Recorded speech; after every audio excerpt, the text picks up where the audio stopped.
So,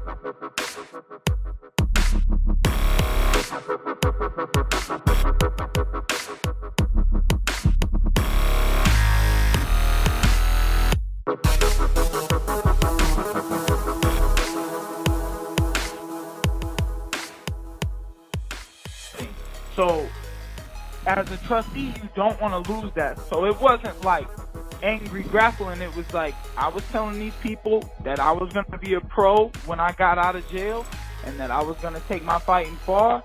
And tried to call me out on it. And I was like, let's go. I'll show you what I'm talking about. I know what the I'm talking about. And then I tapped the biggest, strongest motherfucker out. And everybody was like, whoa, this little ass white boy just tapped Jabo out. You know, so.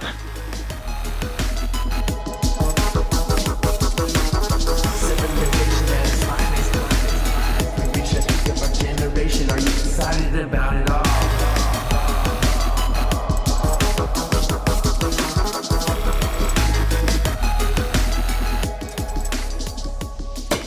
What up, everybody? Welcome back to yet another Sound of Violence podcast. I am Pulver. I'm here once again with my co-host, Chris Madaffer. What up, bruh? Christmas is almost here. That's right. It's about time. That means there'll be 3 Chris's here. Yep, you're absolutely right. Fucking Chris and Christmas. That's the world's worst show. Let's not start that podcast. No, because I feel like we'd have to wear ugly Christmas sweaters every show, and that'd be bad. Plus, I don't like Christmas enough to do a fucking show about Christmas. Yeah. However, luckily, this show is not about that. If you've not listened to this show previously, you're probably confused by why a man was talking about tapping out Jabo on the intro. That's good old Mike Perry, which we'll get to here in a minute. But we are the Sound of Violence podcast. Each week, we'll let you know the MMA podcast you should catch, skip, and can't miss, as well as we try to listen to a new show each week. And man, there was a lot of MMA over the last week, and there's been a lot of shows that came out as well. So I am pretty hyped to get into it. Yeah, I definitely listened to a lot of stuff. Couple of new things I hadn't listened to before. Me too. Speaking of, do you want me to get right into this? Yeah, why don't you jump right into your catch for this week? I will go ahead and talk to you about a new show. Well, I mean, it's not new. New for me. It's called Obviously Fight Talk. Yeah, so they've been putting out some great, I think I covered them a couple weeks ago. I believe you did, yeah. And they've been putting out some great stuff. Daniel Mohadavi, I think is his name. Mohadavi. Yeah, that's not the ref. He's really active on Reddit, and he always posts up clips he does on the show and stuff, which is cool. But what happened in this episode? So the first thing they were discussing was the announcement of UFC 221's main event with Robert Whittaker, now the undisputed UFC middleweight champion after George St. Pierre. It was never really that disputed. He was pretty much the real champ after based on who he's beaten. Luke Rockhold is the challenger, and they were asking, is he worthy of a title shot? They said, who really else could have their claim to fame? Could it be Gastelum? And I know they were kind of Twitter feuding a little bit, but not really. Yeah, Gastelum's been throwing a lot of shade. They were saying, though, however, if Gastelum would have beaten Weidman, then it would have been a clear cut, yes, Gastelum deserves it, because when you look at that division, you get huge middleweights such as a Rockhold or Weidman, who really are kind of like that next step up challenge, and they kind of almost likened it to Whittaker. He's not really a big middleweight himself. He's not small either. Right. But Rockhold's a huge guy for him, and it's going to be the biggest fighter he's ever fought. For sure. Physically. And they think it's good. They said they think it's going to be a little closer than people might think, because I know Whittaker's going to be... I don't know if he's going to be heavily favored. I don't think he'll be heavily favored. He'll definitely be the favorite. He'll be the favorite for sure. But they were talking about that. They said UFC 220 should be a snooze fest. They were clearly kidding.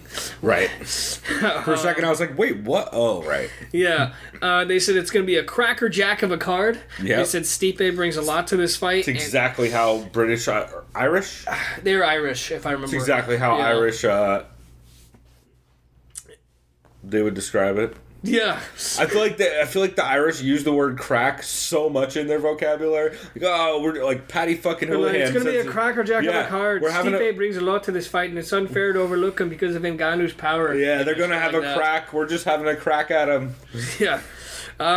Which is true. I think a lot of people are overlooking Stipe. Don't get me wrong. When it comes to the heavyweight division, when you see someone like Francis Ngannou take over Eam's soul with a off-balance left fucking basically weeping uppercut, whatever you want to call that. I don't know crazy what ass that is. awkward uppercut.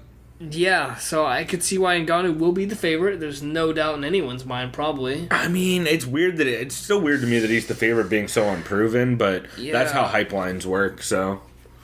And I'll briefly mention a little bit more what I think about that fight later. They said they are thinking Conor is coming back. It doesn't matter if it's MMA or boxing. He's coming back in some way. Makes a big difference. But yeah, see, I only want to see one of them. Obviously, they're hoping they're saying we don't want to see him box. I don't think anyone wants to. Yeah, nobody wants that. Well, two people want that. Yeah, and they're both people who want to fight Conor for money. Yeah.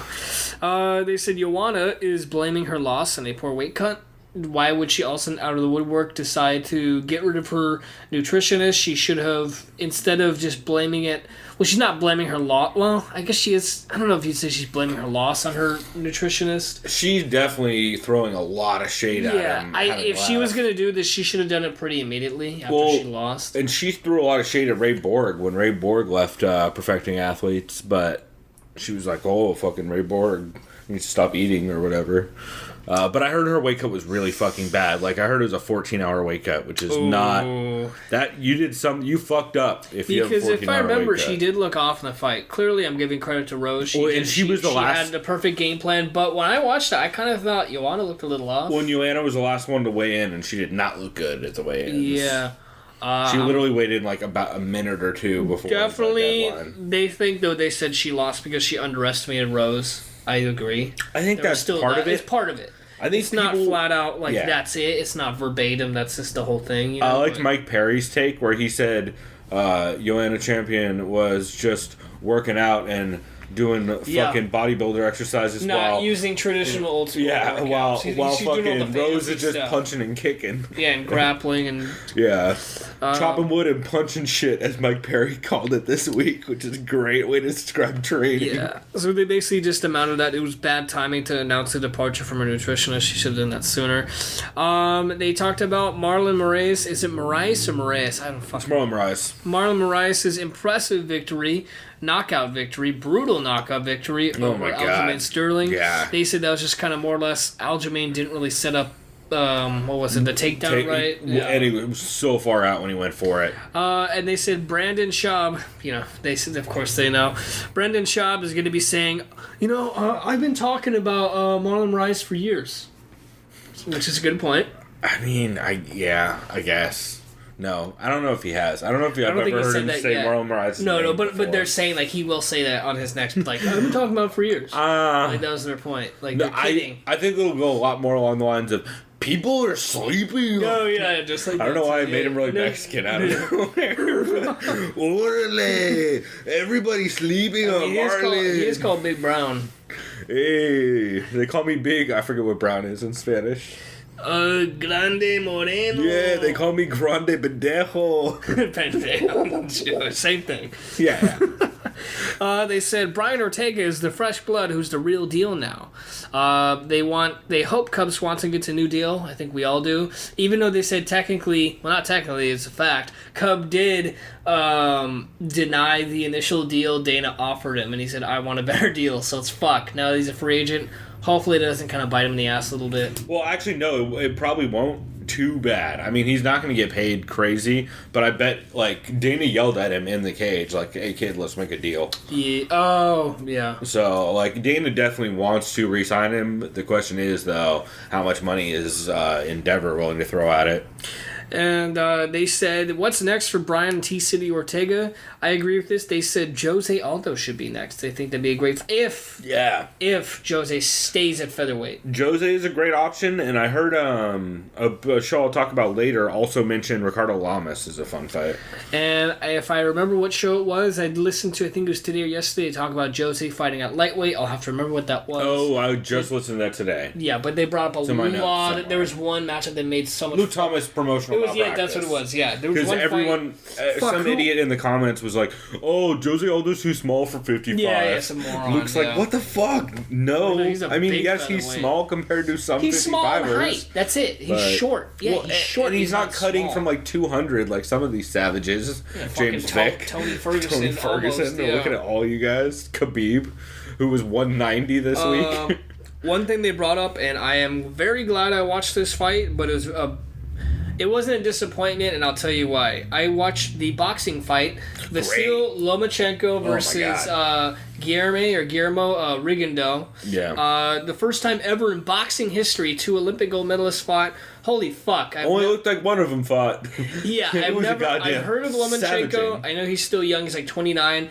But this, as a boxing fan, this is probably some of the best pure skill I've ever seen in any boxer. This is insane what this dude could do. His footwork on his is feet. crazy. And I remember they were talking about his father made him do Russian, Russian back then. Well, he's not that old. I get. Well, he was born before the USSR collapsed, I guess. So whatever. But anyways, they did Ukrainian style of dancing. Soviet training. He was basically like, my son is going to be champion before he was conceived. Oh, yeah. You know, like that kind of shit. So yeah, his dad's a badass too. His dad's a crazy person. So this was exciting to watch it. I watched this fight. Holy fuck. I did save a Reddit video of him sparring TJ Dillashaw, which I will show you later. Or you've probably I've already seen that before, and yeah, was from back in the day. TJ sparred a lot of those dudes. Yeah. It's kind of crazy. And TJ has moments. It kind of makes he me gets think, fucked up, I but he has almost want to moments. see Lomachenko try to hit Cruz, which obviously I'm sure he could. I'm sure he he'd could. probably piece him the fuck up. But Well, the problem is a lot of Cruz's footwork, it depends on his wrestling because everyone's scared to engage too much because he has a decent double leg. And one thing, it wasn't them who said it. It was, I think it was Luke Thomas. They said how insane. Maybe it wasn't. It's weird when I listen to all these fucking podcasts. They all blend together. But they were saying one fight. Like, did they call him the sweet boy? Okay, well we can rule out and I heavy think hands. they could still pull this off if Lomachenko. I mean, they wouldn't do it now, but they said how would Lomachenko now look against Prime Floyd? That would be an amazing fight, and that would be fantastic. Yeah. Just his speed alone. Like I remember just his fucking jab, and just like I remember at one point, dude. He's way bigger though, right? Oh, Floyd's 5'8", Lomachenko's 5'7". Lomachenko's just skinnier. He's just skinny. He's just a skinny guy. He cuts to 133, I think it was. Floyd usually cuts to 147, so it can make the fight happen. Yeah, of course. Yeah, for sure. But Lomachenko, I remember at one point, he did like jab, sidestep, uppercut, and he was fucking behind Rigondeaux. Like, that's how I felt. Like, what? Yeah. Like, he just like, how did he get there? And like, Rigondeaux was like, huh? His footwork is ridiculous, especially when Rigondeaux kept bending over, like kept ducking down. And or when he kept fucking like locking his elbow, trying to break it in half in his fucking armpit, like that was ridiculous. It was a weird fight, but Lomachenko makes everybody look like that. Like I think he started calling himself Nomaschenko. Nomaschenko. Yeah, which is fucking great. Yeah, so that's my catch this. I'm glad I caught these guys are great. Yeah, they're really good. And they put out, they have super solid guests every week, and they put out a ton of content. Like I said, they also have they also have ref David Mojave. What? Or Mohajavi. I always fuck up his name. You can go on Reddit and look for the dude that's the ref. He's great. And yeah, just cool ref. Takes. I believe, was this the episode where he explained having to take a point from a dude for talking too much shit and pushing him? It was either this episode or the one before, but I think it was one before. Yeah. Either way, great. I like that show a lot, and I wish I caught it more than I do. But so how about you? Do you have a catch this or multiple? Or? I absolutely do have a catch for this week. The podcast I think people should catch is, where are my notes? Oh my god, that's not my notes. Where did my notes go? There it is. Sorry about that. The podcast I think people should catch is the MMA Roadshow with John Morgan. John Morgan of MMA John Morgan's Junkie. always fun to listen to. He's great. He's actually going to be one of our clips this week. He's actually going to be our next clip. He's fucking great. I don't talk about the show nearly enough. Full disclosure, we're recording today on a Friday, which we normally record on Thursdays. But shouts out to our company holiday parties. That's yesterday. right, in which I killed it, boing, was good. But so there's John normally puts out a show on Fridays. or he does a recap show and a half episode, as he calls them, on Sundays. So generally don't get a chance to mention it on the show nearly enough, but his last couple episodes have been fucking awesome. Sponsored by Ballast Point. Hard not to love that. What? Yeah. How do you get that? I don't know. Oh my god. Dude, he must just have a crate of Ballast Point in his house. For sure. Well, and we tweeted him. Oh my actually, god, that's amazing. Yeah, I tweeted out from our account that he did a dope episode. I think last week. Like right around Friday, I tweeted that out. So is he just like, sponsored by Ballast Point, I'm having this great blackberry wench or some shit? Frosty beverages, bro. That's his whole thing. Sick. So last week they did an episode where it's just him and Cold Coffee and I forget who else hanging out at a bar in Vegas where he lives, and they're just drinking Ballast Point. They're drinking the Barmy and they were drinking the Sea Rose. Barmy will fuck your shit up. Yeah, Barmy 12%. Barmy and Sea Rose are great, and they were talking. Yeah, he was talking about how dude, this is drinkable for 12%. Like, you get in trouble with this shit. But for this week's episode that he did, he opened talking about so he is not in... He normally, for that show, he's at almost every show that the UFC does. He's there almost every time. But he's actually in Vegas because he has family in town. So he opened talking about how he was at the Ultimate Fighter 27 tryouts. Okay. And kind of talked about how that went. Real quick, is that the one where everyone has to be 5-0 minimum requirement? Because that sounds... It's not actually 5-0. They were asking for 5-0, but there was some dudes there, he said, who was pulling a Corey Hill line? No, there was a dude there who was like... Rest in peace, Corey Hill. Who was like 2-0-1. It's like, technically you're undefeated, but really stretching it. Although he did see Derek Lewis there and got an interview with him, which he played on the show. That's cool. Did he shed any light? I mean, well, actually, he probably didn't because you heard this by now. On the rumored coaches for Tough 27, which I remember when I texted you, you had a great response to when I revealed the names. What's that? Just a bunch of laughing? Yeah. Good old Tyron Woodley versus Colby... Call the Cops Covington. I would love this. Colby the Force Covington. No, yeah. Well, we shouldn't tell people what that's all about because then they might actually get mad. That's right, but what we should do is say, if you guys are into movie reviews, go check out Colby Covington's new movie reviews he's doing on his Twitter. It's great. You may or may not be upset. You'll be upset, but it's Colby Covington. What do you expect? Either way, I think that'd be great. It'd be interesting. It'd be similar to a Garber and Dillashaw, probably without the spontaneous running down the hallway to get in someone's face or throat snatching. But other than that, I think that'd be a good job. That'd be a good deal, and I think kind of Colby does. I don't know if the term deserves a title shot is really a thing anymore. I mean, no, because the titles mean nothing anymore because the UFC fucking hates. But I would just love to see that fight next, as far as welterweight. Yeah. Even though the main event tomorrow kind of had I'd rather see that fight, but I think Tyron shitting on Colby for 6 weeks would be very funny. Yeah, because he is much wittier than Colby is, and Colby shit is so pre-written. All he would be like is Tyrone, you're more like Ty Quill, am I right? He's gonna make me fall asleep, bro. I think people really don't understand how bad he is going to be off the cuff. He is, everything he's ever said has been super pre-written sounding. And Tyron is super fucking funny and quick-witted, so I think that's going to turn out real bad for him. But yeah, it was cool hearing Derek Lewis do an interview, since I haven't heard a bunch from him since he dropped out of the last fight. Has he been eating McRibs while healing? I don't know. But I do know, he has that fight scheduled now against, I want to say Marcin Tybura or somebody like that. Okay, that makes sense. I don't know if that's actually who it is. It's somebody like that. But yeah, they played that interview with him since one of his dudes was trying out for the show, like one of the guys he trains with. He also mentions he's training at the On It Academy. I was gonna say Team Alpha Male sounds really random for a place like him. I kept trying to say Alpha Brain, and I was like, it's not Alpha Brain, it's the fucking Aubrey Marcus shit. Put it in your coffee. Which Aubrey's a nice dude, even though his name's Chris. He's all right. I've met him once, twice, but. And On It products are actually legit, but boy, that dude kind of rubs me the wrong way. But yeah, Derek Lewis is training out there. They said that he mentioned they helped him a lot with his back, which was cool. That's cool.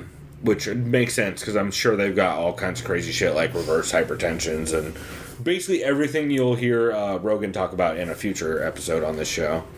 that I'll bring up. But as will I. Yeah, always good hearing from him.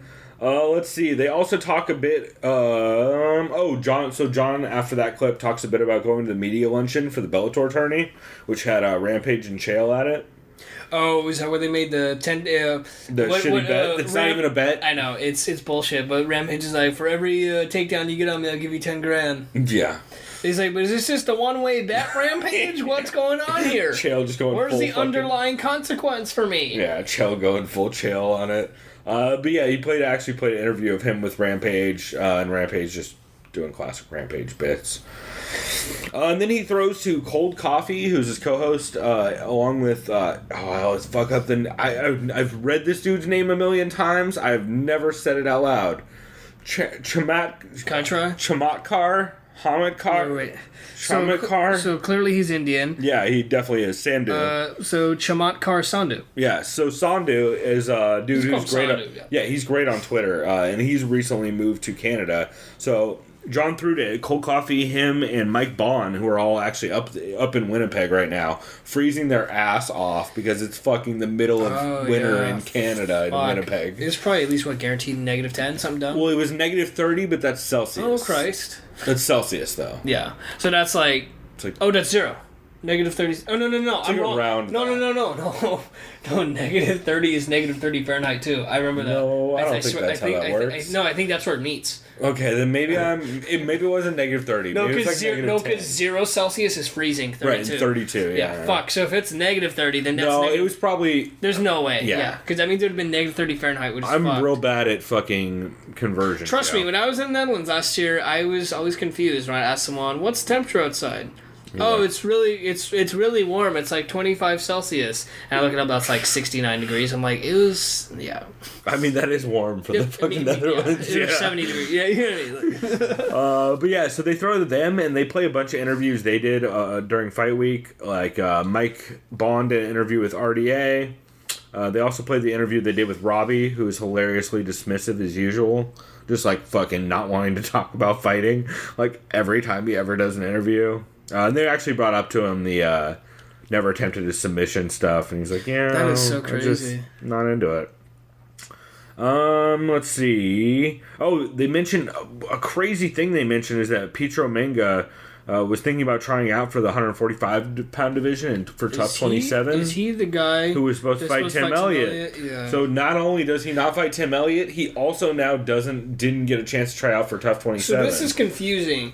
You're gonna fight at flyweight, but you considered fighting at feather? No, well that's how the Ultimate Fighter always works. Is everyone goes up 2 weight classes because number one, you have to cut weight a couple times in 6 weeks, and it makes it number two, because it makes it easier to cut it. weight in a short amount. That's I always forget about that. Like most of the dudes who win the Ultimate Fighter drop a weight class afterwards. Like Michael Bisping won at 205. That's right. Yeah. Diego won at Gastelum 70, I want to say. Diego Gastelum fought at 185. Yeah, remember he was fighting guys like most of the time. Well, coincidentally, now he's a 185er, but that's besides the point. Whitaker, he fought at 185 on Tough, and then dropped to 170. Yeah, so it generally tends to go that way. But it was just crazy they mentioned that he was going to try out for Tough, but now he missed Tough and he blew the weight. So I don't even. It'd be interesting to see whether we see him again. And they played an interview they did with Mike Perry where he's promising first-round knockouts. He mentioned that Santiago Ponzinibbio throws punches like a middle school girl, and Mike's very aware of his eye poke game. It was just a solid episode from them. I really like that show a lot. I think John Morgan is extremely underrated. He also is a bit of a lush from what I've heard. John Morgan definitely enjoys his frosty beverages quite a bit, and like a lot of the MMA dudes in MMA media, like the Luke Thomases and everybody, like John Morgan is always the dude who, if you want to go grab a beer, he's the guy to go with.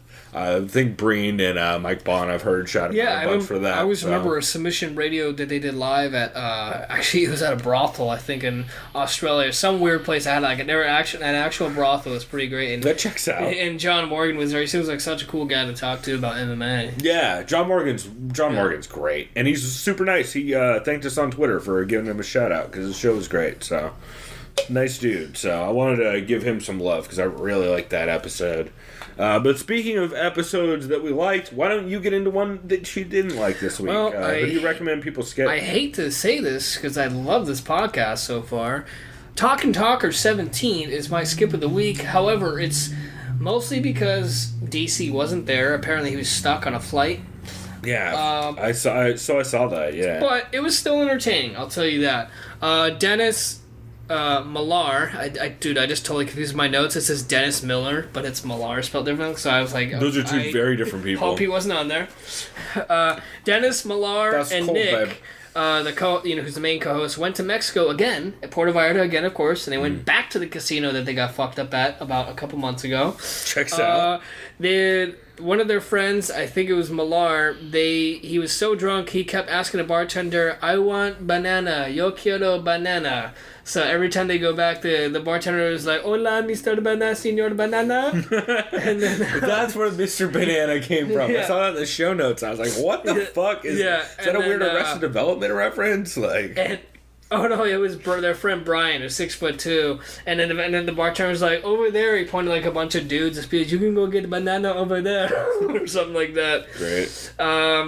They said the featherweight division is great again because of up-and-comers like Brian T. City Ortega. They talked about Nate Diaz getting his boxing license, which is not a surprise, or trying to at least. Yeah. I don't know if that's confirmed. Well, and he's one of the dudes who works. Dennis is one of the dudes who works for Dethroned, right? Isn't he one of the dudes who founded it? That might be Nick. I think you're right. I think it's Nick. And Zappos, that thing. Yeah, you're right. Nick, you're right. Yeah. But Dennis is like his buddy that's always on there, or usually is on there. Yeah. Because I mentioned because Dethroned is have done a bunch of shirts for the Diaz brothers. I remember that. Which I'm wearing one actually now that I Yes, think about it. I'm wearing the fucking Diaz Brothers Neighborhood Watch shirt, which is still one of my favorite fucking shirts ever, so. They discussed how endorsements work for athletes and how basically athletes who cover their face, just aka football, don't get as many because you can't see their faces. Talk about how basketball athletes get that, and talk about what's the likelihood of UFC athletes ever kind of getting in the big endorsement game. We'll kind of have to see if you're not Connor, that kind of thing. I mean, it kind of depends. Yeah, because this is the thing. If you think about it, they mentioned it. A lot of companies, they want to endorse people that basically almost kill each other for a living. It might look a little kind of iffy on their and it's like image. Yeah, and I don't blame them. I really don't blame companies. So it's the most violent sport. Yeah, some people don't call that's it sport. That's why I think the females will end up getting way better sponsorship offers. Shouts out to fucking Paige Van Zandt. It is good in a way though too, because I think it shows females can do like a sport that a male can do. Because it's true. That's what I mean. Technique and skill. Yeah. Because they'll get a lot. Well, plus they're they can play up the same thing they did with Ronda all the time. Of like, she's hot, but she's badass. Yeah.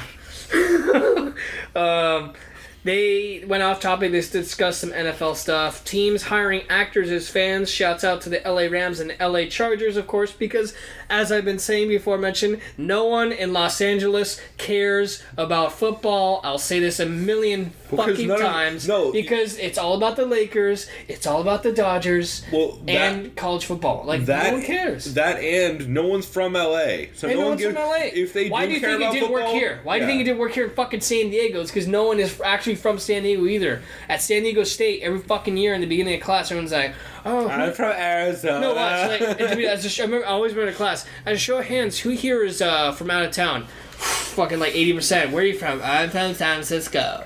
Yeah, it's all Arizona or cold places. I feel like. Yeah, it's ridiculous. But yeah, that's just LA in a nutshell. And I didn't mean to say skip it. Those guys are always fun to listen to, regardless. But unfortunately, DC was stuck on a plane, so couldn't really do much about that. I hear you. Cool, man. Well, I guess I'll jump into my skip for this week, which is I forgot to mention we're drinking frosty beverages, which we should shout out. We're drinking the Mission Craft Lager. Yeah, California Craft Lager, brought to you by Mission Brewery. It's alright. It's not bad. Yeah, it's for the price. It's super. It's like what, $8 a 6-pack or something like that. It was like $6.99. Yeah, something like that. $7.99, something like that. So. Yeah, pretty solid lager. Nothing didn't blow my hair back. Not my favorite lager, but it's super. It's like how I feel about a lot of Mission beers. Where they're never my favorite, but they do some pretty decent offerings. Except some of their super hoppy stuff gets a little saccharine, a little sweet. Anyway, We'll keep moving on. So my skip is MMAJunkie Radio, episode 2580, with, they've done a lot of fucking... That's why I was on your daily show for fucking 10 years.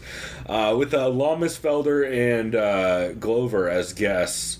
And the guests were great. Like, I wouldn't say great. They were fine. Like, Lamas, Felder, and Glover were all fine. However... There goes Paul Walker. Yep, Paul Walker and Tyrese were just tearing ass down the... Who's the dude in the fucking Torque movie? I always forget his name. If I remember, it's either Ice Cube... Nope. No, it was Ice Cube. No, it was in Torque. Torque's the bicycle, the motorcycle. The motorbike one. That's Ice Cube, right? No, but that's not who I'm talking about, though. I'm talking about who's the Tyrese of that movie. Wait. Hold on a second. That's my favorite Keep talking and I'll bring it up. Yeah, go ahead. I'll keep looking it up. This is hilarious. So the reason why I chose this as a skip is because there's almost zero MMA talk on a show that is called MMA Junkie and been like known for being an MMA show. They open talking about they played the same fucking Freshly ad they've played for 6 weeks, or maybe more than that. Then they open talking about the Port Authority bombing, which they know almost nothing about while they talk about it. Then they talk about bullying for a while, which, like, this was the first, like, half hour of the show, was just, like, didn't even mention fights at all. We're talking about stuff that they vaguely knew information about, barely. Ricardo Lamas calls in. I have 0 notes on it because they just asked the super rote generic questions. They start stun gunning people, which, if you guys don't know, on that show they give like people like a morning radio show style, like, hit him with the stun gun. Who do you want to stun gun this week? No, they just play a taser sound effect, and you say, I hate men. For example, you say, I hate Men's Warehouse or Walmart or the little girl in the Apple commercial. What the fuck happened? I remember when this show used to be about fights. They used to talk about fights. There used to be fights on it. They would just there was MMA talk. They would talk about odds and cards. They did none of that on this episode. It's crazy to me. Yikes. Then they play another fucking Freshly ad, which I had to hear maybe 6 of this week. Just because evidently all the MMA junkie people all are sponsored by Freshly. Because John Morgan actually is sponsored by Freshly as well. Oh, yeah. But John Morgan does good ad reads, unlike Georgian Goes. Let's see. Paul Felder does call in, which is super solid, like always. Paul Felder is always entertaining. Talk about his commentating. They mentioned actually that his last 2 commentating gigs for the UFC have been a week after a fight for him. So, like, he has a fight on Monday. He has to get on a plane to go to whatever fucking city to do commentary, which is kind of crazy. I still kind of feel like he's one of those overlooked contenders. I don't. He's lightweight. That is the most stacked division, though. Oh, for sure. That and welter. Yeah, he's great as a fighter. Also great as a commentator. Like, one of my fantastic. favorites. And I remember on Unfiltered last week, he attributed that to his acting experience growing up. Oh, for sure. Theater acting, at least. But still, I mean, it's got to help, especially remembering lines and all that. And oh, for sure. And hearing people in an IFB and all that. Let's see. Oh, they do also talk to him about escaping the Anaconda against Oliveira, which everyone keeps calling a Darce. Oh, yeah, huh? And I'll go ahead and I'll mention this since I finally fucking Googled it. And it's what I always think it is, but I always forget because I confuse myself. Anaconda, the choking arm goes from the neck to the armpit, and then you lock it up against the armpit. A Darce, it goes from the armpit to the neck, and you lock it up against the neck. That's the difference. I've heard shitloads of people call that a Darce this week.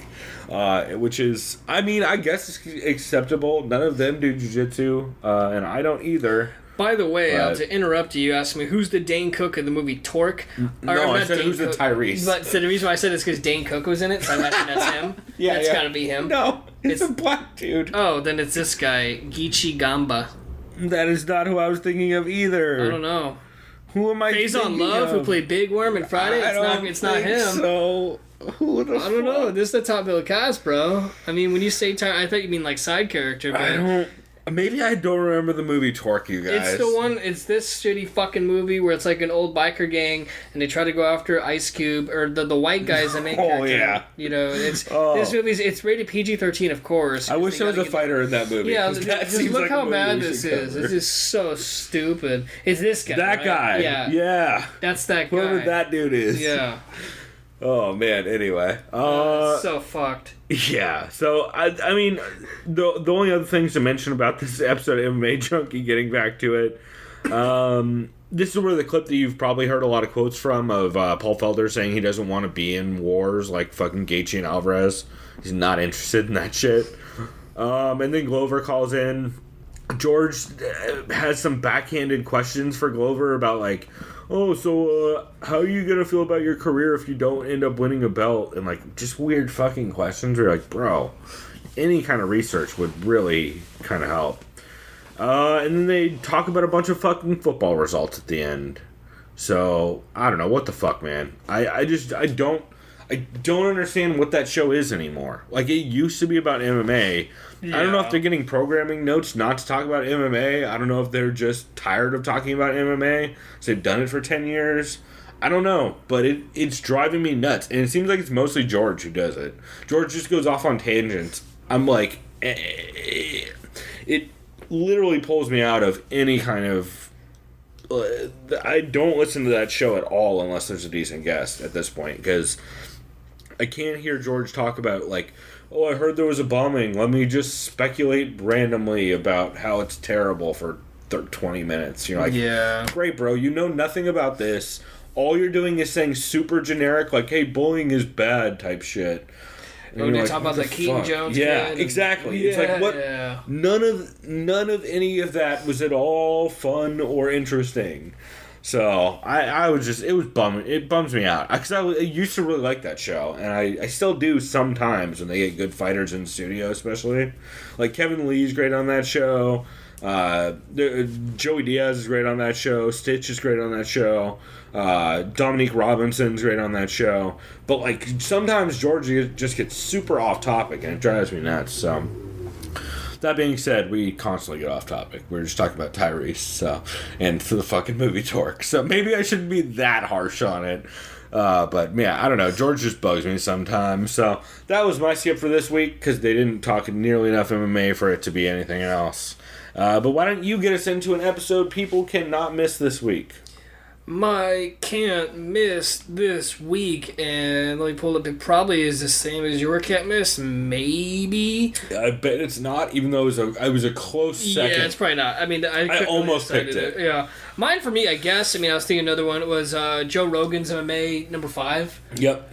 With Stipe Miocic, I guess is how John Anik pronounces it. Or, yep. Well, I guess that's what Stipe told him, so I guess it's Miocic. Well, so what they do is they have recordings of every fighter. I remember he was saying explaining their this name, to Matt Serra or someone. I can't remember. It's Jim Norton, because Jim Norton's fucking awful. Yeah. Oh, it was Jim Norton. He's like, what is it, Miocic? I don't fucking know. Nah, I don't know what they say it. Yeah. Jim Norton has been getting bad on that show, by the way. Yeah. That was almost a skip for me this week, was that episode. Quite a bit.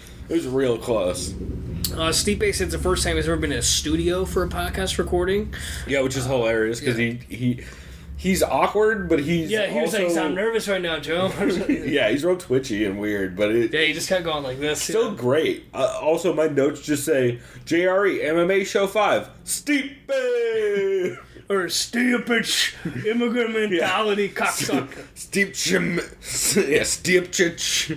Stipe said he had a feeling that he'd be fighting in January, so he made sure to stay in shape. Yep, he said he's been in camp, basically. Joe talked about the whole new technique trend of low leg kick to the shin and the calf, how devastating that can be. And Stipe was talking about, he said when Junior Dos Santos was doing that to him, he's like, oh, I gotta knock this motherfucker out now. he took like 2 of them and checked one and was like, fuck this. And he said after the fight, he said he got an MRI on it, and the doctor's like, yeah, this is almost a fracture. The bone bruise is pretty fucking bad. Yeah. Said he was fucked up for like weeks afterwards. Yeah, he said Stipe said when he lost to Stefan Struve and Junior Santos the first time he fought him, said he basically became really apathetic and said the fear of losing went away. But before that went away, he was like, fuck, I don't want to fight anymore. Like, what am I doing? Yeah. He said his competitive drive caused him to start winning again. He says he still has his part-time job as a firefighter. in, I think, Independence, Ohio, near Cleveland. Yep. Wherever it is he lives. He's got 2 part-time jobs as a firefighter. Part-time, that's right. He actually like does half the time at one station, half the other. They said they started discussing the fires that are going on in Southern California, specifically LA County and San Diego County. Stipe has stopped sparring about 2 weeks out so his body can heal, which I think I've heard of that before, but that's smart. A lot of dudes have started doing that.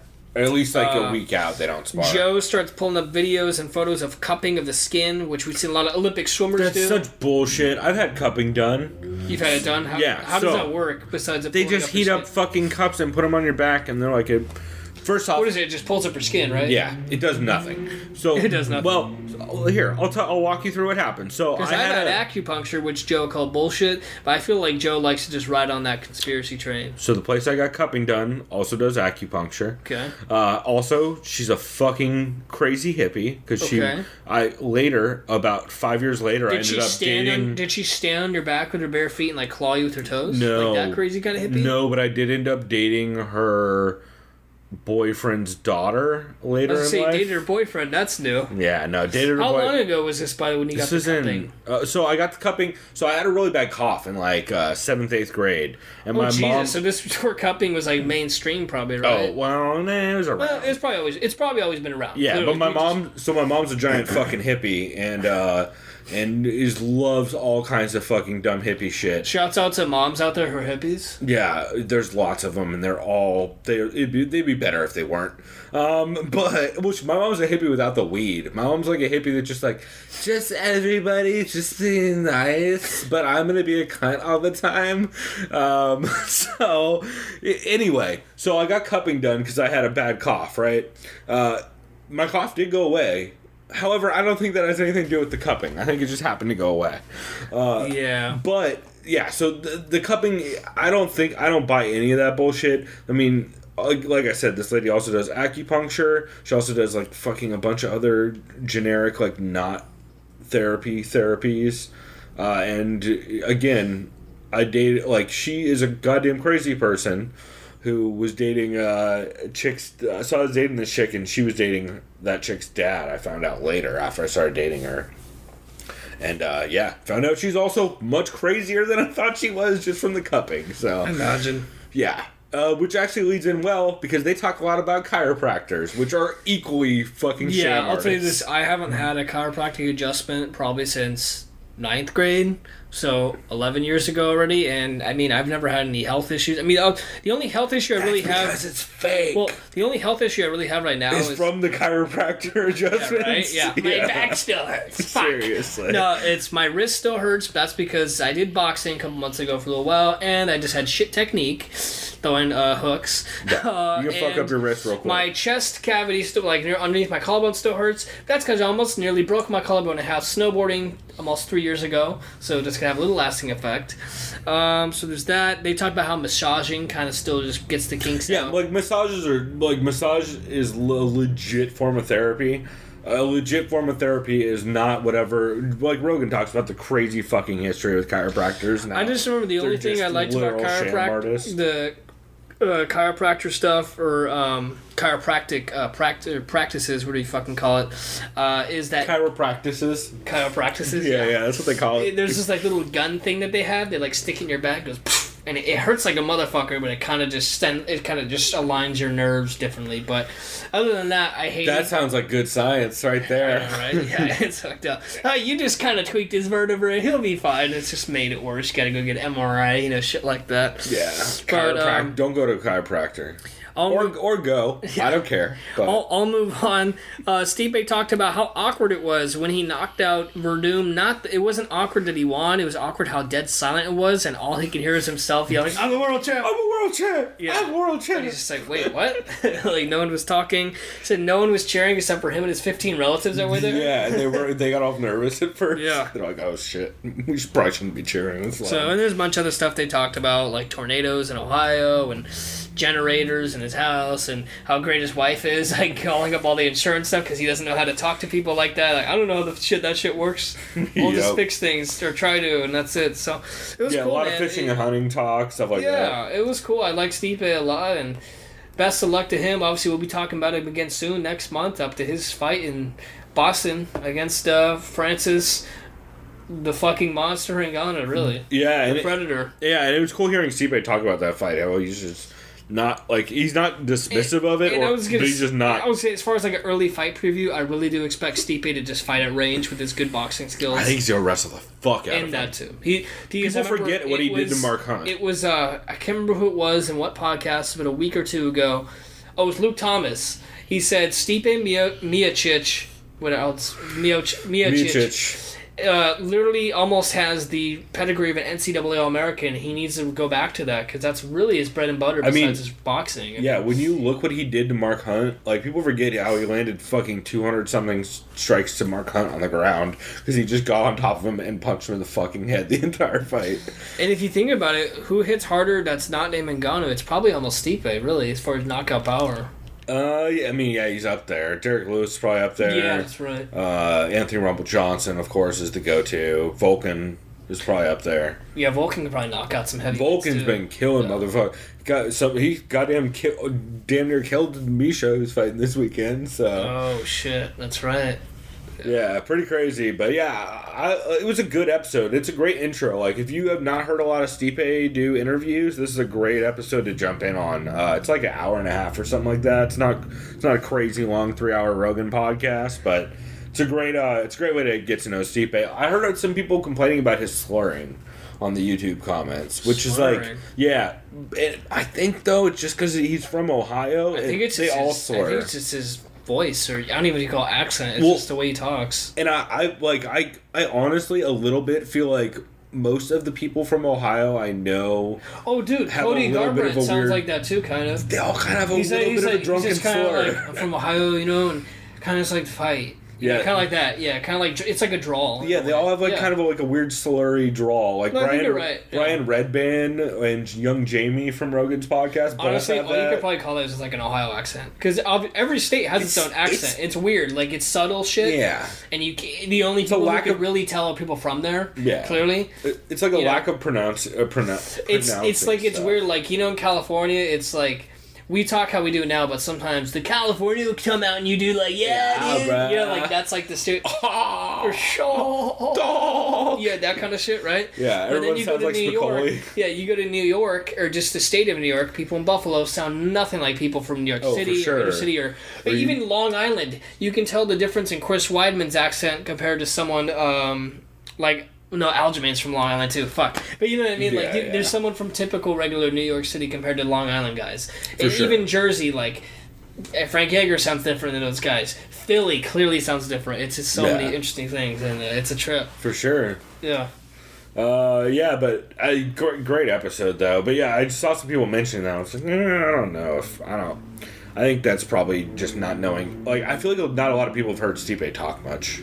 Other than yelling, I'm a world champ in a squeaky voice. OH! Yeah, OH. Yeah, exactly. So I guess I'll jump into my can't miss for this week. I have episode 189 of Heavy Hands, which was fucking fantastic. It's exactly why I like this podcast. It's one of my favorite podcasts. One might even call it one of the most consistent podcasts I listen to. And yeah, it's just real solid. They talk about RDA at 170, and now he's going to have to use his range. They think using range striking against Lawler could really be big in this fight, that and the kicks. And they also mention a thing which is going to be our clip for the second break, which I'm not gonna spoil, but let's just say, oh god, how do I sell this without spoiling it?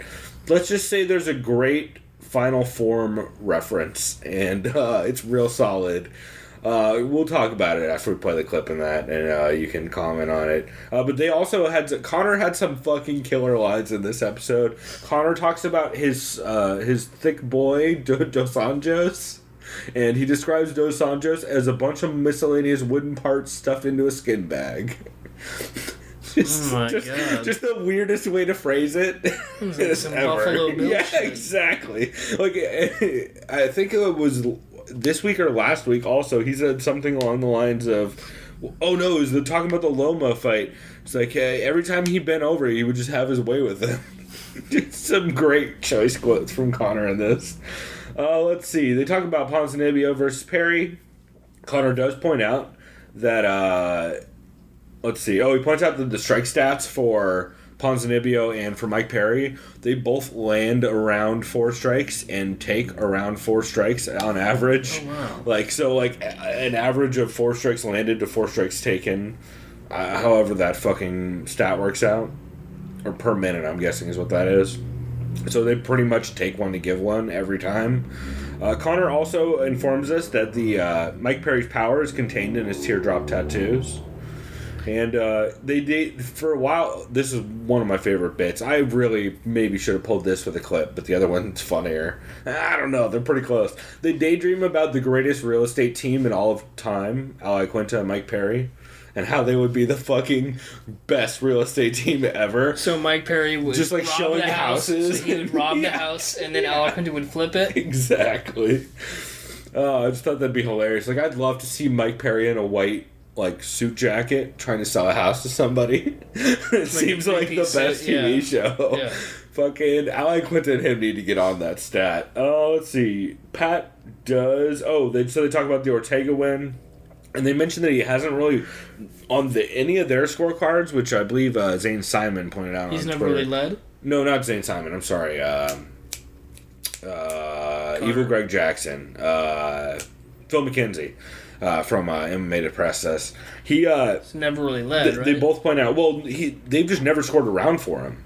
He's never. I think won he's a never. round. I think he's actually never won a round, or he's never led. He's never led in a fight. I'm pretty sure that's almost a fact. Maybe except for his first same couple thing. fights. Yeah, led and won a round. But I'm pretty sure he's actually never been winning a fight until. No, yeah, he just. That's crazy. Right, I think they compared him to Derek Lewis in that way. Oh yeah. Where, like, Derek Lewis doesn't win fights until he wins them, kind of thing.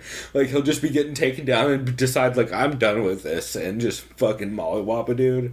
So it's funny hearing that comparison. Pat also made the comparison that he says Ortega is more or less Joe Lozon meets Yoel Romero, where like he has the like slickness of Joe Lozon to know when to jump, to be able to like jump on stuff, but he also has the timing of Yoel Romero, where he just knows when you're going to be where and will explode out of nowhere and catch something crazy. I really liked everything about this episode. They also talked a lot about Lomo versus Rigondeaux, which is where the great bent over quote that I believe Mookie pointed out on Twitter, which is fucking hilarious, but just a great fucking episode, great fucking podcast.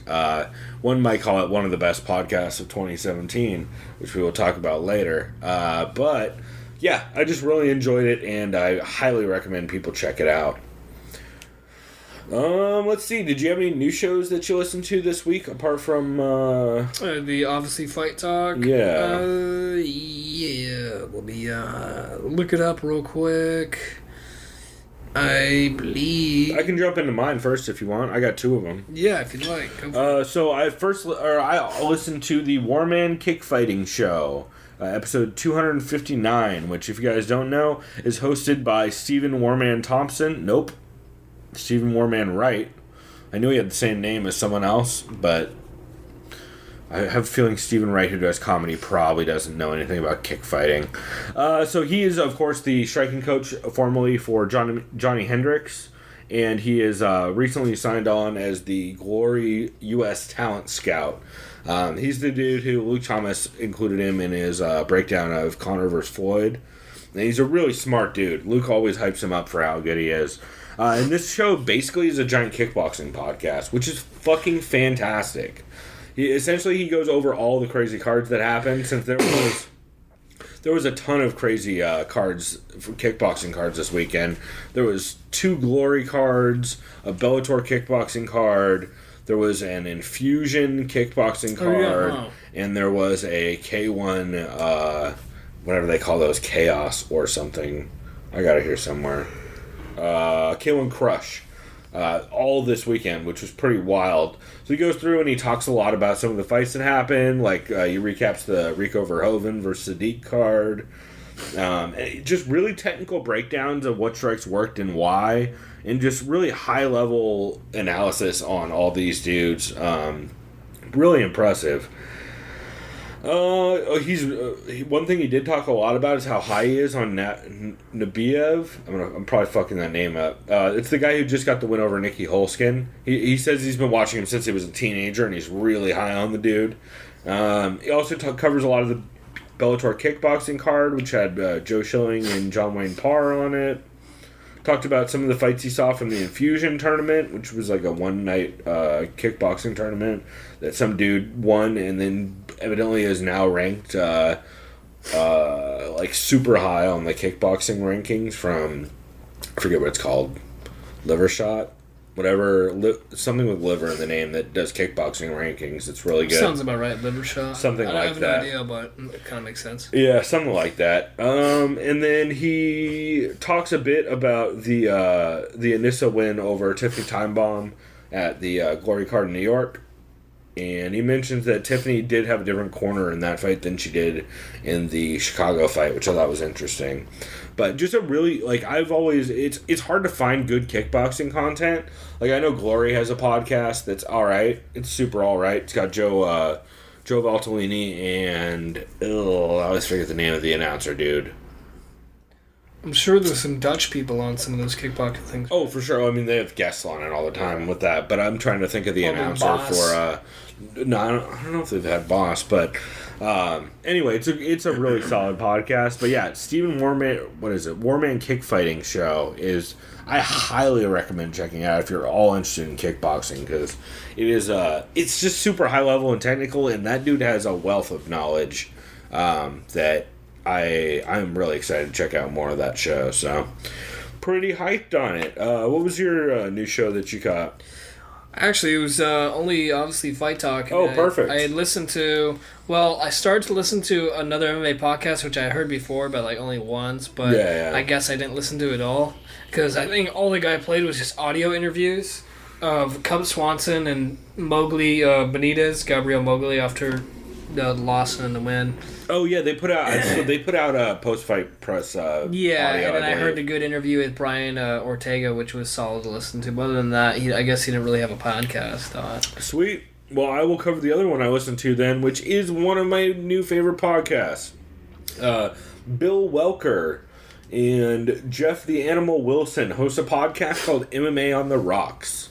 I listened to this show once for about 20 minutes. I want to say like a year or two ago, which we covered on the show. He split the audio so that one dude's audio was out of one earbud and one dude's audio was out of the other earbud, which makes it impossible for me to listen to at work. So, because you'd only hear half the conversation. Yeah. So I haven't listened to it since then. However, I'm a big fan of this fucking show. The audio's fine now. Evidently he, I don't know if it was just that episode where that happened or what. But the episode, this latest episode was great. He opens with a quote saying that if you're under 18, don't tell your parents you're listening. And even if you fight recklessly, drink responsibly. So that was clever. Let's see. Oh, and Bill Welker is out of Florida and Jeff is out of Jersey. And they go through and they recap the Fresno card. They make some good points. He makes a lot of good points on this card. He points out that Felder says that Cub Swanson was really close to getting finished in the Ortega fight. Oh yeah, in the first round. What is it that was it a Darce that he had? I can't remember what it was. Anaconda. Outside. Yeah. Outside. Yeah. So yeah, because the lock was on the shoulder That's side, right. Not the neck side. But yeah, so he talks about that, and he brings up like, "Yo, Paul Felder, you were in a darts that was way deeper last week, and you almost went out from it because of Charles Oliveira." But but in the meantime, he's calling the fucking the pretty tight, but not nearly as tight choke from Ortega. So I thought that was an interesting point that I hadn't thought of. Jeff, his co-host, says Bill's name so often. Like, so frequently that I'm pretty sure he's in sales. Like, every third sentence starts with, "I agree, Bill," or like, "Yeah, Bill," or "Hey, Bill." Like, you know when someone says your name too many times? Sounds kind of distracting. It almost is. It's not terrible, but it's something I definitely picked up on. So it's just going to be like, "Yeah, Chris, exactly. This podcast Could you is really imagine good." if we did that? I agree, Chris. That's right, Chris. You know what else I think about this, Chris? Well, Chris, you know what I think? And it'd be worse since you had the same fucking name. Yeah, it'd be so much fuck worse. you. That's terrible. Here's our guest our guest on our podcast, our other co-host, Chris. That's right. Yeah, if you guys know why I go by Pulver on the show, it's because I go by Pulver in real life mostly, but also because no one needs to hear Chris and Chris the morning show, which sounds like a fucking morning show. So they recorded this episode on Sunday, the day after the Fresno card, which is cool. I always find it interesting when you know when they record normally. Yeah. Because I feel like it helps place them in a time frame for when that what takes they have, well, they're not blatantly missing things. Yeah, it kind of becomes more relevant in some cases too. Exactly. So I thought that was cool. There were some great quotes, and when they joked around about night biting Gabriel Benitez. Nope. Oh. Night biting Gabriel. Is it Benitez? Jason Knight biting Gabriel Mowgli Benitez. Yeah. I couldn't remember if Gabriel... I was confused because you said night biting. I'm like, what the fuck is night biting? But oh, yeah. No, night biting is the new sport picked up by M1. Just kidding, that's night fighting. Go bash someone with the shield, bro. Right. So they point out that when Knight bit Gabriel Benitez, the ref called out 1 point. He bit him. Yeah. 1 point. He bit him. Thought that was fucking hilarious because I didn't catch and that. Benitez, didn't even give a fuck. He's like, all right. Yeah, it's pretty hilarious. Let's see. Oh, he mentions. Oh, also, I did write down for a show called MMA on the Rocks. There was a severe lack of drinking, as far as I can tell so far, because they do video also. So I was surprised by that. And they did talk about Alexis Davis. How she didn't have a hematoma. Talks about how Alexis Davis didn't have a hematoma.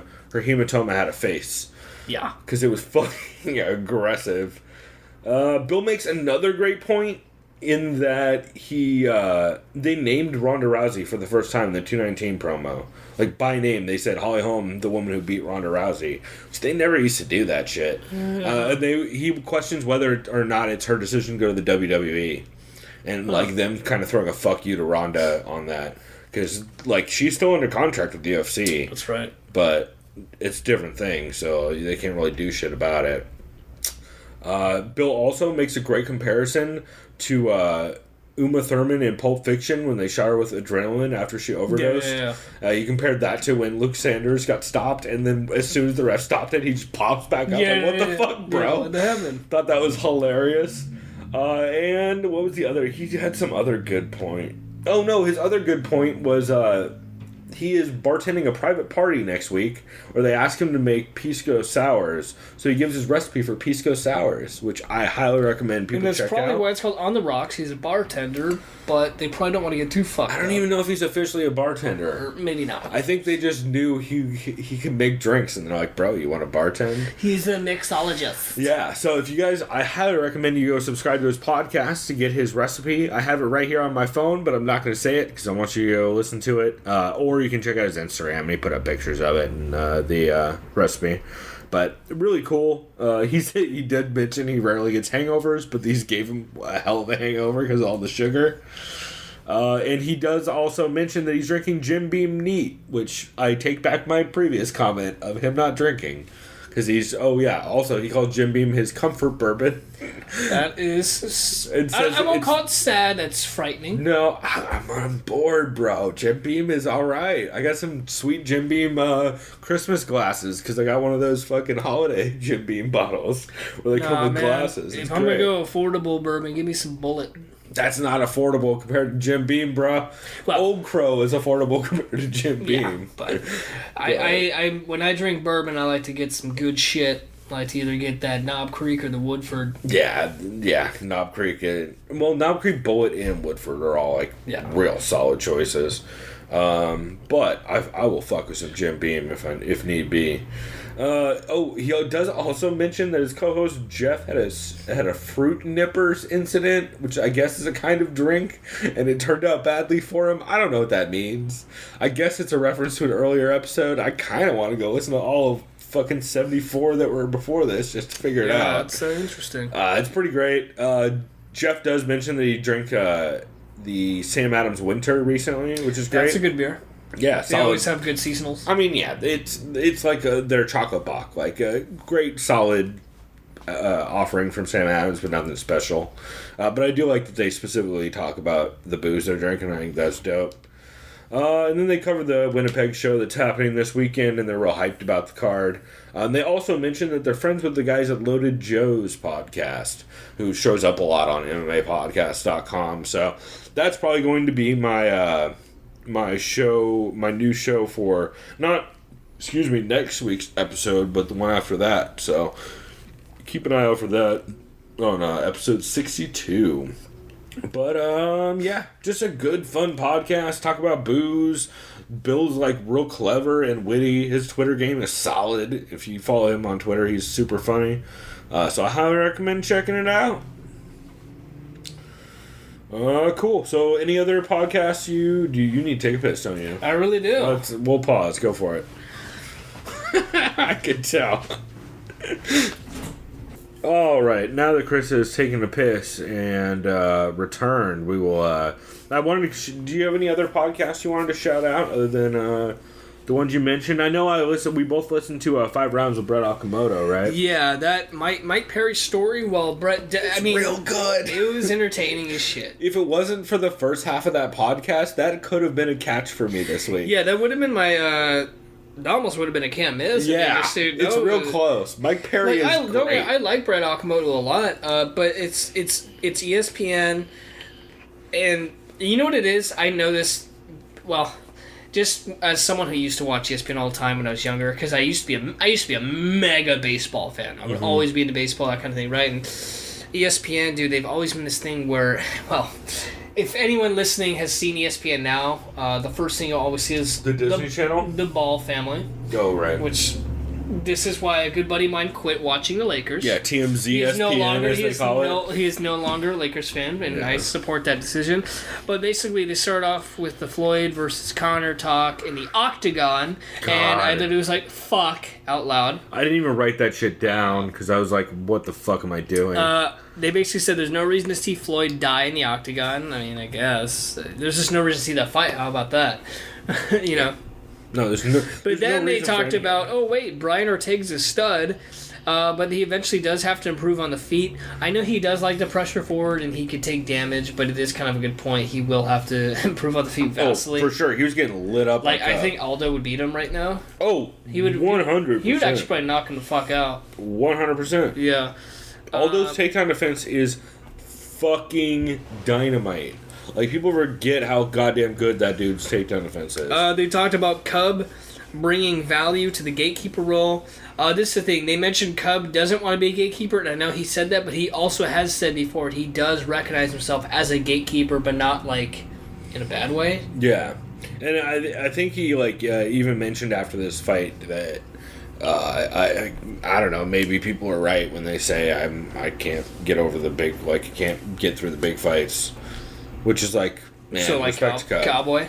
Yeah, a lot of dudes. They said Volkan Oezdemir could be the future if he wins. Where's the rest of the 205 talent? And this is a good point, which has been brought up before. That means you'll see the likes of Luke Rockhold and Chris Weidman moving up, because eventually they'll have to when they get older. Yep. Because their bodies just won't be able to adjust to that weight cut. Chris Weidman probably should have moved up already. Yeah. They said, what's up with Misha Serkinov? Depending on how he looks, are they going to promote him or he's going to get a boost? We'll see, depending on how his fight goes. No surprise that George St. Pierre's vacating the belt.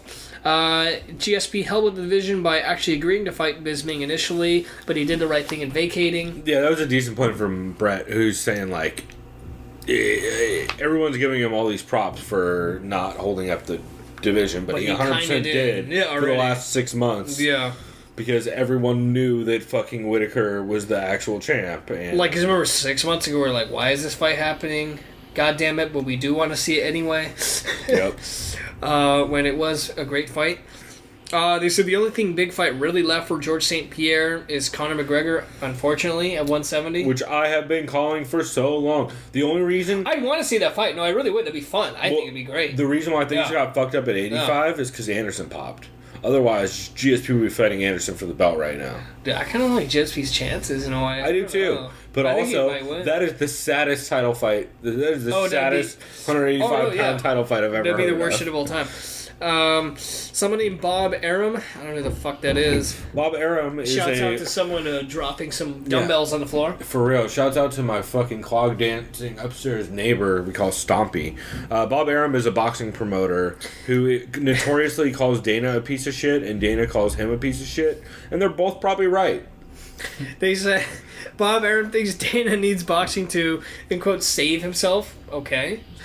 Bob Arum's been saying MMA is not going to make it for like 20 years. He literally has been saying that shit for like, oh, the UFC's not going to make it. Like, he's been doing that for like 20 years now. Even though he needed UFC to see boxing kind of get that big mega fight, in a sense. I mean... He didn't need the UFC, but the UFC was there. Right. So it's ironic. Also, he is the promoter for Pacquiao. So that's why he's throwing shade, and he's only saying that because like, oh, Pacquiao could fight Kanye. Yeah, which is why Dana is like, oh, fucking sue him. It's all so dumb. It's all so dumb. They said Cain Velasquez is back in the gym. Holy shit, that was loud. Jesus Christ. I forgot where we were because my upstairs neighbor is juggling fucking plates or some shit. Spinning plates, maybe. No, because spinning plates would be quieter. Right? Unless you're terrible at it. Yeah. Let's see. Fuck every other part of that episode, actually. Let's just get to the important part. Brett did an interview with Mike Perry. Talk about his rough childhood. Talk about Mike eating bologna and salsa in his dad's mobile home in the winter. Which I thought was a weird specific thing. And then he talks about what was on our intro, which is Mike talks about going to jail and grappling with some giant black dude named Jabo. Which I thought, and tapping him out, which I thought was fucking hilarious. Yeah, and as you heard from the intro clip, this one little white boy can fight. Oh, shit, yeah. Fucking Mike Perry just saying Mike Perry shit. It's pretty great. He also does like a full walkthrough of how he got arrested for burglary, which is pretty interesting. Mike Perry just has some Joey Diaz to him. I'm starting to realize, like, he's kind of like Detroit, Florida Joey Diaz. A little bit, but like with way less self-awareness and in the middle of the coke binge, not post-coke Joey Diaz. But I really like Mike Perry is my point. I should mention Big Brown Breakdown, episode 56 had Josh Thompson on. Did you catch any of that? Wait, what? Big Brown Breakdown? No, I did not. So he had Josh Thompson on, which was pretty cool. They talk a lot about Lomachenko Rigondeaux. And they just talk about like Josh Thompson and AKA a ton, how injuries have affected careers. Josh says he's probably done fighting. A lot of CTE talk. Josh makes a great point though that Pride was the OG of the money fights. Like Pride was making money fights in like 04 or 05, I guess. Oh yeah. But just a fun episode. If you like Josh Thompson, highly recommend checking it out. Also, this is where I found out that Josh Thompson keeps hyping Islam Makhachev the entire episode. Is this Josh Thompson, the fighter? Yeah. Yeah, that's what I thought. Okay, sorry. Yeah. He's the guy that's such a common name. He's the guy at AKA. Yeah, who's in Bellator still as a lightweight? So he says he's probably done fighting. Okay. But yes, he was. I do remember Tony Ferguson slicing his forehead open with the spinning elbow when we saw him in San Diego 2 years ago. That was pretty interesting. Oh, shit. Was that fight? He fucked Josh. Actually, Josh Thompson fucked Tony for a little bit and actually rocked him. It was, to be fair, it was before. On my card. 2 years ago, Tony isn't nearly as good as he is now. I'll just say that. But still, Tony almost finished him and with those elbows, or as he calls them, my blades. Yeah, exactly. Fucking hilarious. But yeah, fun episode with Josh Thompson. I enjoyed it. And he did mention that Islam Makhachev, who's fighting on UFC 220, is a guy that Khabib specifically brought into his training camp and is sparring with him all the time. Which is why I picked up Islam Makhachev in the fantasy league. Because I needed somebody on 220. You're loading up on Team Dagestan, especially with Zabit. Team AKA on that card. Because I got, not on our league, but in the other league, I have Daniel Cormier and Islam Makhachev. Oh, shit. So that is a heck of a combo. I needed somebody as a flex. I just need to trade you Luke Rockhold, and it's good to keep. Yeah, exactly. I don't want Luke Rockhold. I think he's going to lose that fight. I mean, I do too. Yeah. He's on my team. Yeah. Let's see. But yeah, good episode. If you like Josh Thompson, I recommend checking it out. UFC Unfiltered 155. Jamie English subbed in for Jimmy. who's great. I thought I like him so much better than Jim. Yeah. Yeah. Like, Jim's funny, and I like Jim and Matt hanging out, but he's so much better at that job. Yeah. He's fucking great. They could talk to Robbie Lawler and talk about how Robbie's sparring less, but sparring smarter. I like how kind of like the zen-like feeling that Robbie kind of gets off. He's just kind of really calm demeanor. The most mellow dude. Yeah, it's almost kind of like he's a monk in there. You know what I mean? Like he just kind of minds his own business and he just does what he gets paid to do. I dig it, man. For sure. You know, I've never heard him shit talk. I don't think he needs to. Yeah, well, and they even his violence really pretty much does the talking. And someone even, I believe it was on the MMA Road Show, they asked him about his thoughts on GSP immediately vacating, and he's like, I don't want to talk about that. Yeah. It's like, I'll let other people talk.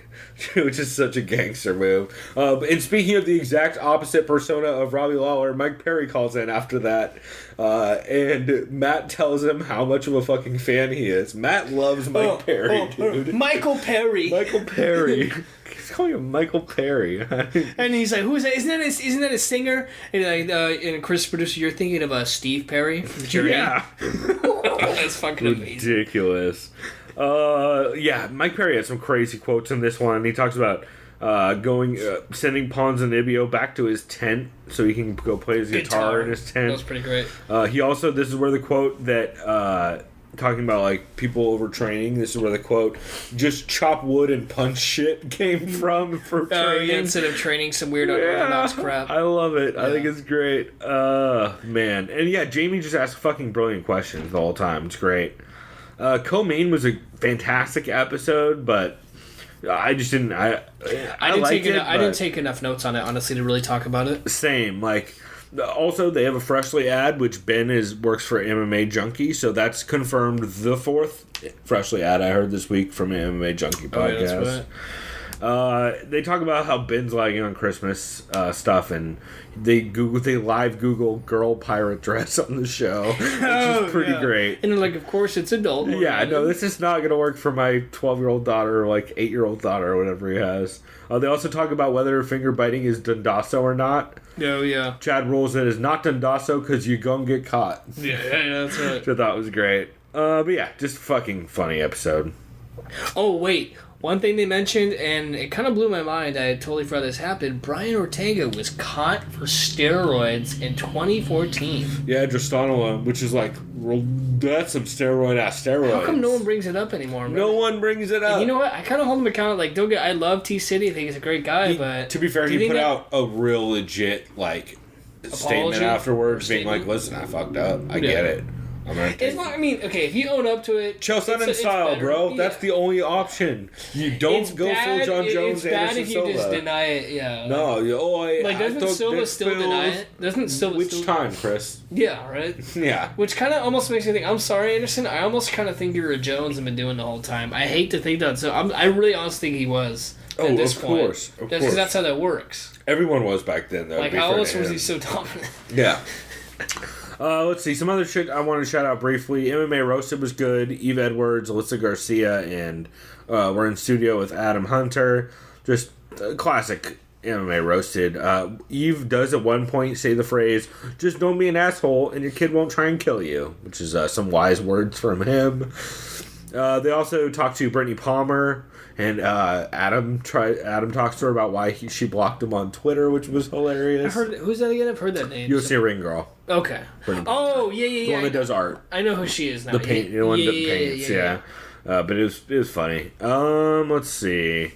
I think that's pretty much it. Other than that, like, I listen to a bunch of other stuff, but nothing really worth mentioning other than Luke Thomas has a DX Racer chair, so he's like 2 steps away from streaming. Yeah, he's like, shouts out to all the gamers, but this is so comfortable. Luke Thomas is going to start streaming on Twitch soon. I don't know what the fuck he would play. Like, I feel like Luke Thomas is a solid, Civ 5 player or something. He would do that. He'd probably play some PUBG too, because he's a Marine. I don't think he would like. I think he would only like weird strategy. Oh, no. You know what? He would probably criticize it because he's a Marine. That's probably why he would criticize. But he's like, I'm sure he would. Yeah, I think Luke Thomas would probably just like the weirdest strategy game bullshit.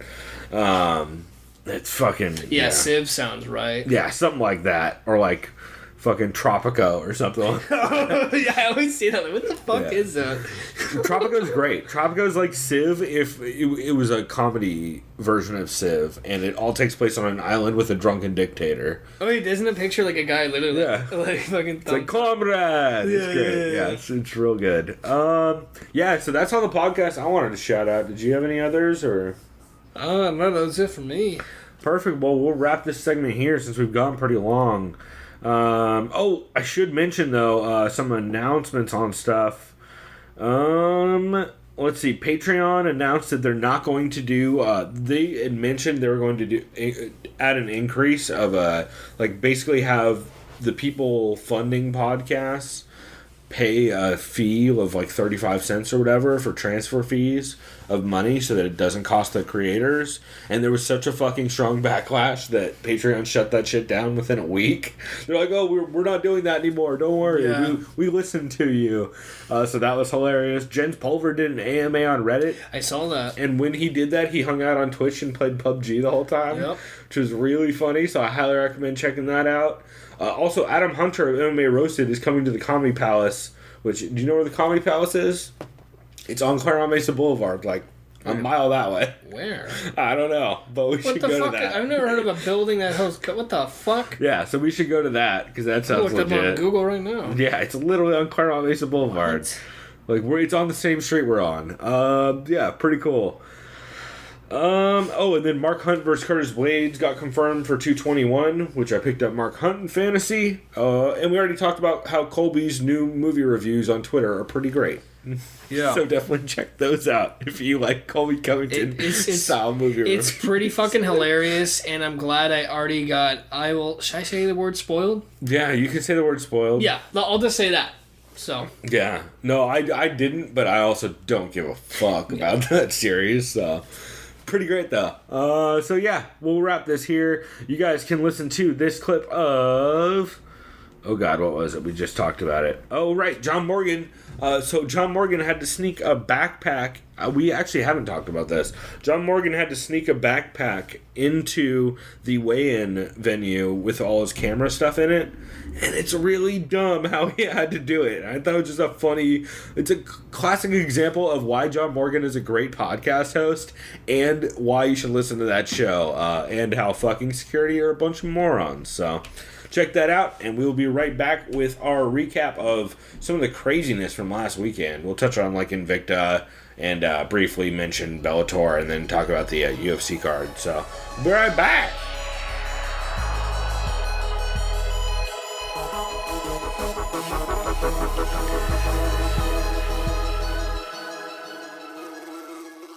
They've got a rule, it's a venue thing, and that's their policy. No backpacks whatsoever. I'm like... all right, well, it is what it is. But I'm like, what am I going to do? Because I carry all my gear in a backpack. So my computer, my camera, it's all in this, specially designed backpack. It has little compartments and all that. It's designed for carrying cameras and gear and stuff like that. And, I've got every compartment arranged, and I've got all the stuff that I need. It's a lot of stuff. It's super heavy. But that's how I've got it set up. So I'm like, what the hell am I going to do? I can't just throw all this stuff in a bag, and I can't carry it over. What am I going to do? So what I did was I took my suitcase, my roller suitcase that I use, my carry-on suitcase, and I took all my clothes out of it, and I just dropped the backpack right in the suitcase. Just set it right there in the suitcase. So it was a suitcase with a backpack inside. So I go to check in at the venue where the weigh-ins were. Now this was not Save Mart Center. This was a different venue. Roll in with my bag. And of course they need to check the bag, and that's fine, and that's what you do. So I open the bag up, and there's my backpack inside the bag. And they were like, can you open that so I can look inside of it? So I open my backpack that's inside my bag. They check everything, camera, okay, yeah. They're looking for something illegal or whatever, or something that went in there. And they just say, yep, good to go. So why can't I carry a backpack? If I can have a backpack in my bag, why can't I just have a backpack? Does that make any sense to you whatsoever? No. Me neither.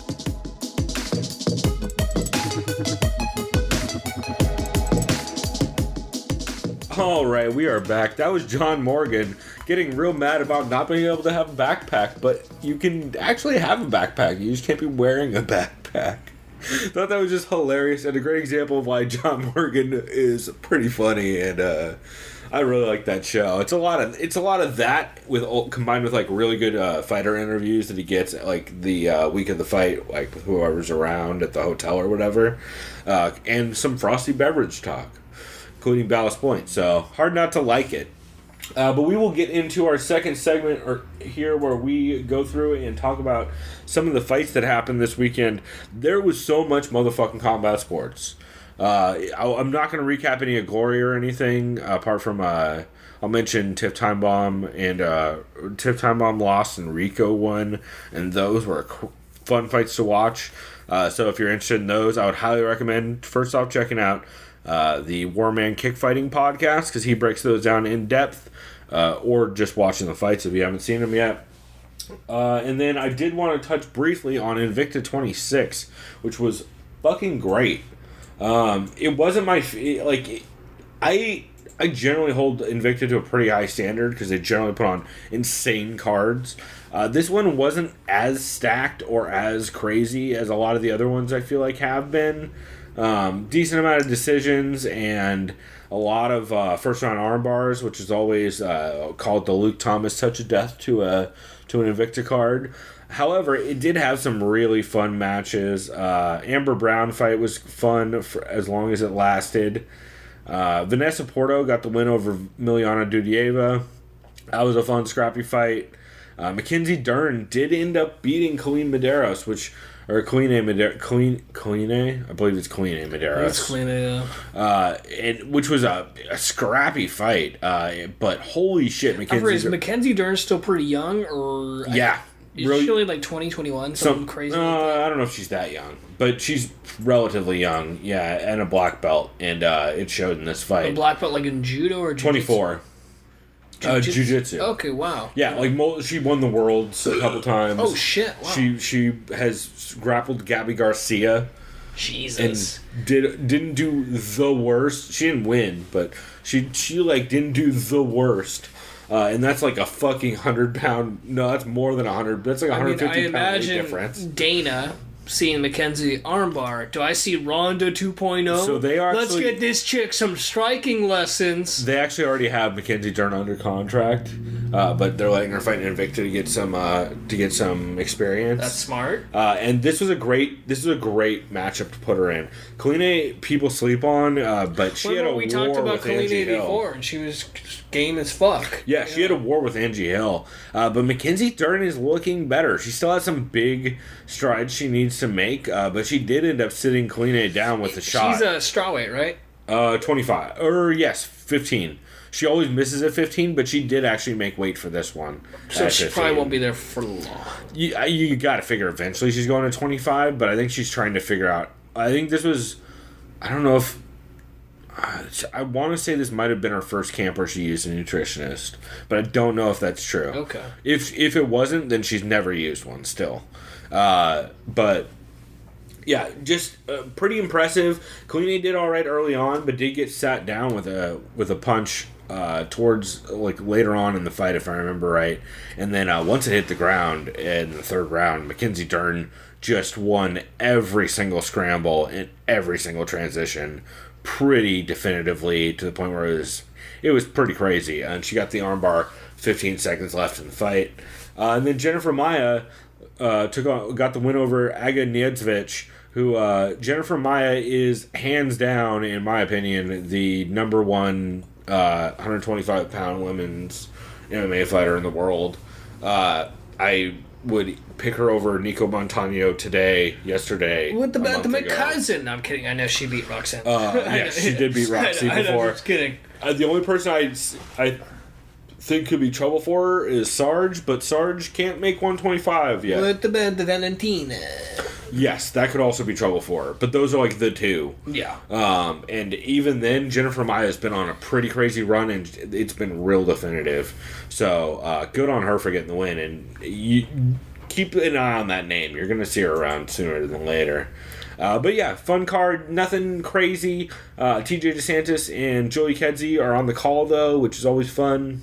Also, James Krause was doing in-cage interviews. Oh, cool. Which is pretty cool. So I always like James Krause and all those guys. James Krause is cool as hell.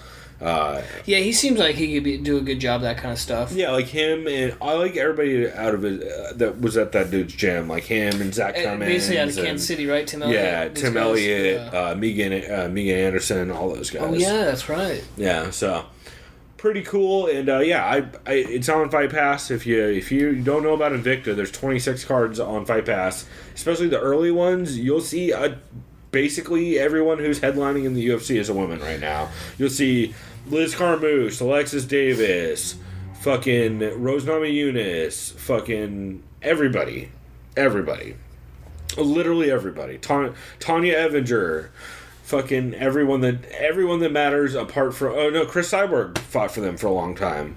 Holly Holm is pretty much the only one that I can think of off the top of my head that's like a big name that didn't fight for Invicta at one point. Although she's in that era where it was a little bit early for Invicta. Yeah. Like her and anyone who was in she Strikeforce. already made her basically. name off of boxing, too. Yeah. Boxing pedigree alone. Yeah, exactly. But yeah, just fun card, and I always love Invicta events. Shannon Knapp's the best. But we will go ahead and jump to UFC Fight Night 123, Swanson versus Ortega, which happened last weekend in Fresno. And pretty fun card, a lot of decisions. Fun overall.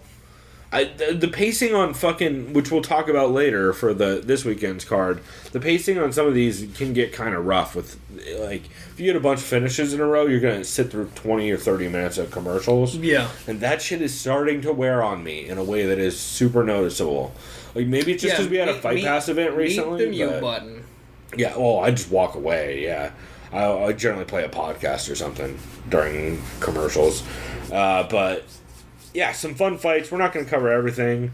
Davi Ramos hit a super slick RNC on Chris Gruetzmann. I remember Luke Thomas had very high praise from him, saying that's one of the most high-level jiu-jitsu he's seen, I believe. Yep, super high on that dude. Let's see. Frankie Saenz took the win over Merab. I saw that. That was which weird. Matt Serra disagrees with, and I need to rewatch it, but I was leaning Merab as well. Merab hit 11 takedowns in that fight and lost the fight. Oh my god, yeah. Which is always a weird If Roy Nelson can get a decision by getting 7 takedowns on Derek Lewis, I think this guy could probably get a decision getting 11 takedowns on him. Yeah, especially against like a Division I wrestler in Frankie Saenz, but I don't know. It was a weird fight. It was fun and scrappy, but I did see Alex Perez beat Carl's Jr. Yep. Alex Perez hit that Anaconda super slick. Yeah, that was impressive. Yeah, and then Andre Sukumtat, who, by the way, his profile picture looks like Tong Po from Kickboxer. For sure. He straight up murdered Luke Saunders. Yeah, that was pretty impressive. I felt really good for the guy, too. He's very emotional. But he had lost 2 fights in a row, I think. Or maybe it was 3. I think it was... No, it was 2 because he said... He's like, I was so afraid. And it's like, like if I lose 3 in a row, it usually means that's it, you're done. Yeah. And this is a weird stoppage, too, where even though he was clipping the fuck out of Luke Saunders and dropping him, Luke did pop right back up after that stoppage, like we talked about earlier. So, kind of a weird one, but Sukumtat was definitely winning that fight, regardless. Speaking of weird ones, Alexis Davis got the split decision win over Liz Carmouche. Didn't they both get hematoma pretty bad? I mean, Alexis Davis got it way worse. Because I remember she looked like the dude from the Goonies. I was watching it with Blake. Mikey came over with Carmen, and we were all watching. Of course, I had to explain to her what the UFC was all about, but it was all good. Because we were watching. I was actually flipping back and forth with the Lomachenko fight with this card, and when they saw the hematoma, they're like, and I'm like, oh, you seen that? You want to see Mark Hominick, Jose Aldo, or something? I'm like, oh my god, fucking that picture he had going out of his head. Yeah. Jesus. I thought Liz Carmouche probably took this, but like the last round is really what fucked Liz Carmouche, if I remember right. I agree with that 100%. I remember she ended up on bottom towards the end of that last round, right? I don't know if you the page on Instagram as shopped as it gets. Yeah. Of course, said who you got in these fights, and when it showed Davis versus Carmouche, shows a picture of Uriah Faber, of course, on the card. Checks out. Go figure. Checks out. Benito Lopez got the win over Albert Morales. Eric Anders got the win over Marcus Perez. I had that weird call on Anders. I just picked him and I was like, oh, he impressed me, so fuck it. Yeah. And dude, they just announced who he's fighting, and it's some amazing opponent. It's such a good fighting Damien. Nope. The other Brazilian, the fucking Lyoto. Yeah, fuck yeah, I like that fight. So that'll be fun. But it worries me because Lyoto just said real recently, I forget who posted this on Twitter, but they said... Dude, didn't he just get knocked the fuck out and he's already fighting? Yes, and he said he didn't want to take this fight because he was just knocked the fuck out. But the UFC talked him into it. So he's going to get knocked out again. I mean, Bisping 2.0, like, y'all want to make some fantasy points, pick up money. You want to make some money, Anders going to be the underdog probably for some reason. Sure. Scott Holtzman got the win over Daryl Horcher. In a scrappy fight. Yeah, it was pretty much a grapple fest. Marlon Moraes damn near killed Aljamain Sterling. Aljamain started with the dab and ended with the dab. That's right, and he's now referring to himself as the dab master on Twitter, I've heard. See, he is smart because TJ Dillashaw at first didn't embrace the meme because I remember someone said it, I think it was on Reddit, someone said, if you want to live the dream, you gotta embrace the meme. What did TJ Dillashaw do? He embraced the meme. Now he's champ again. Right. And Aljo evidently has been handling stuff real well. Mike Perry actually said that he was texting with Aljo, and then he was like, yeah, Aljo's handling it real well. I'm glad to see that. It's like, what the fuck? It's so random. Mike Perry's the weirdest. Yeah, Mike Perry's secretly the coolest dude ever. I figured Aljo wouldn't be texting him considering Perry had some alleged beef with Ally Aquinta at one point. Remember that? They wanted to fight each other. But I think they wanted to fight each other just for fun. Like it was like nothing personal. They'd like, hey man, I would love to fight you. Yeah. And they're like, all right, let's fucking do it. You know. Yeah, they're funny, and of course Matt Serra fucking loves Mike Perry. Michael Perry, the singer of Journey. I mean, that's Steve Perry. Oh, thanks, Chris. I like to think you're a friend of the show. Yeah.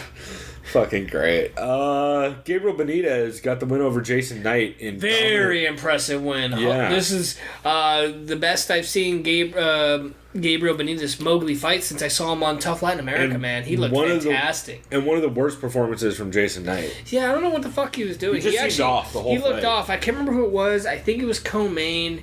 They talked about it. Kind of almost looked like he had a fight before this fight. You know what I'm talking about? Yeah, and I think it was, I want to say Luke Thomas. It might have been, it was Monday Morning Analyst. I think it was Luke Thomas that said that. Jason Knight looked like he had a fight before. It was someone said that, and I was like, fuck, that actually is pretty much spot on. Like, he just looked like he literally just fought a fight and was just like, all right, fuck, you know. And I think the MMA Vivisection, which I should shout out because we just watched some of that before we recorded, I believe they were the ones that mentioned...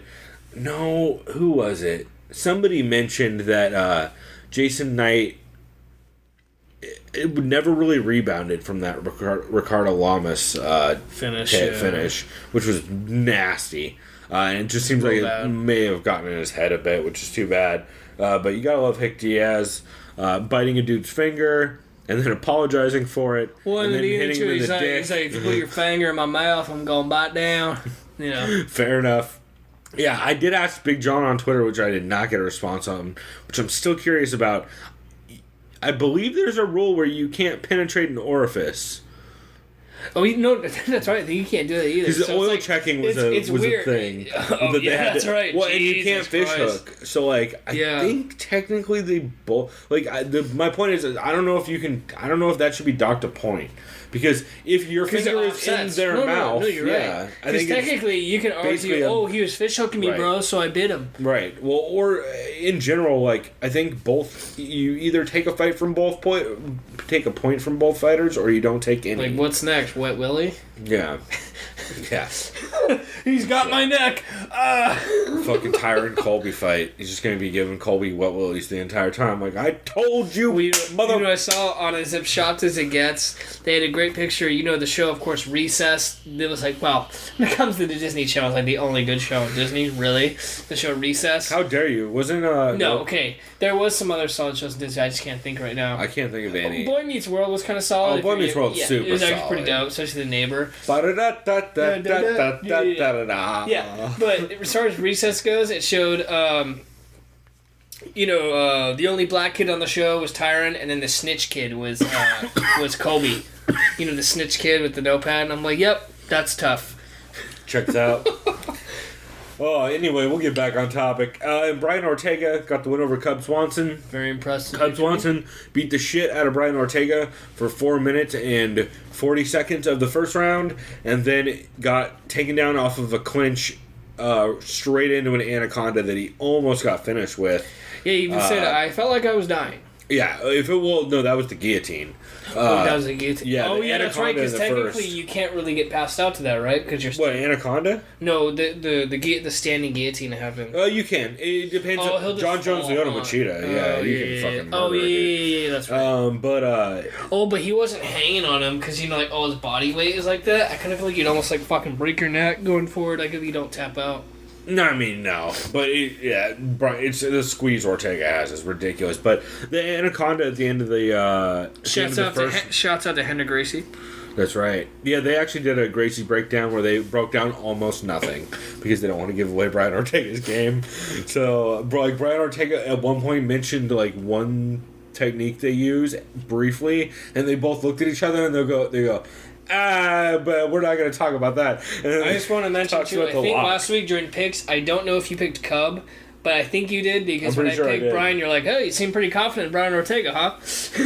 We'll check right now. I'm pretty positive I picked Cub. Yeah, I remember you told me that. I'm like, you know it. You picked Aljo, though. So that's true. If we're gonna compare losses, it offsets. It offsets. Yeah, for sure. We went actually about even on this card. I think I had one. No, yeah, we went exactly even. That's hilarious. So pretty funny. But yeah, solid card overall. Not my favorite, but some fun fights on it for sure. And I actually caught it after the fact because I was stuck at a fucking work party for girlfriend Karen. So I basically came back and then watched Aljamain Sterling die. I was like, oh my god, what's been happening on this card? And I went back and watched the fights. I was like, oh, not a ton. Alexis Davis grew a person out of her head. That was about the only thing. So, the nurse from South Park seasons 1 through 7? Right. With the fetus growing on her face? Yeah, something like that. So we will go ahead and wrap this segment here. Recap the rap. Yeah, we'll recap the rap. Recap the Rap was my least favorite 90s hip-hop song. Shouts out to Marky Mark and the Funky Bunch. Just kidding, I have no idea who did that. Nobody it's did probably that. Not a real it's song. not a real song. Yeah. Why would anyone I know, ever write I just that wanted song? to see if that was real, but it's definitely not real. Alright, well, we'll wrap this segment here, and you guys can listen to this clip of Connor Rebush and Zane Simon. Connor Rebush and Pat Wyman talking about Anderson Silva and his final form. So Frieza or Cell?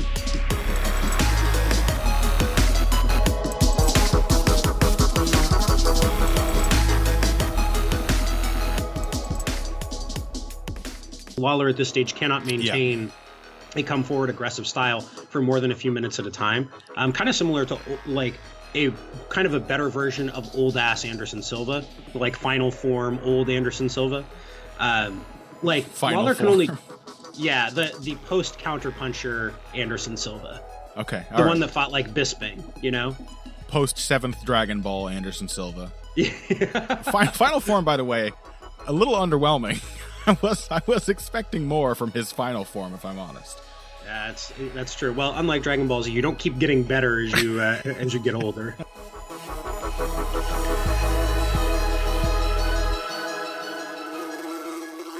All right, we are back.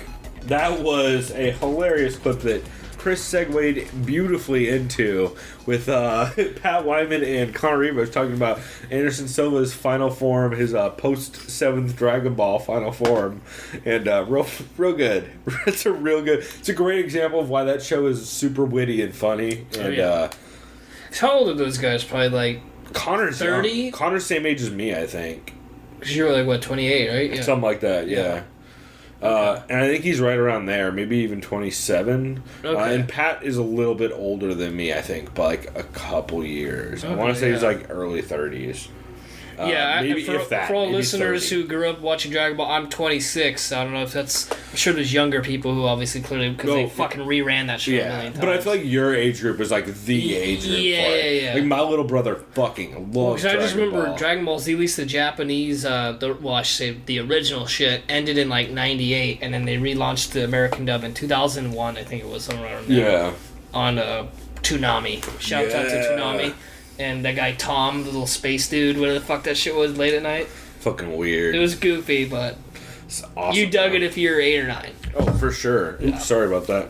All right. So we will go ahead, now that we've talked about all the dopeness that is Dragon Ball, we will get into this UFC on Fox card, Lawler versus Dos Anjos in Winnipeg, Canada.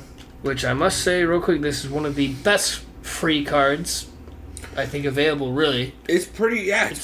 Fucking solid. There's some really fun matchups on this, which we will get into. Why don't we just go ahead and start from the bottom? Okay, so I will start off. This first fight is Nordine Taleb, who I believe is a Frenchman, versus Englishman Danny Hot Chocolate Roberts. Is that his name? Okay, I'll say this. I have not watched Nordine. He's Canadian. I was French-Canadian, so it's close. TriStar. Montreal.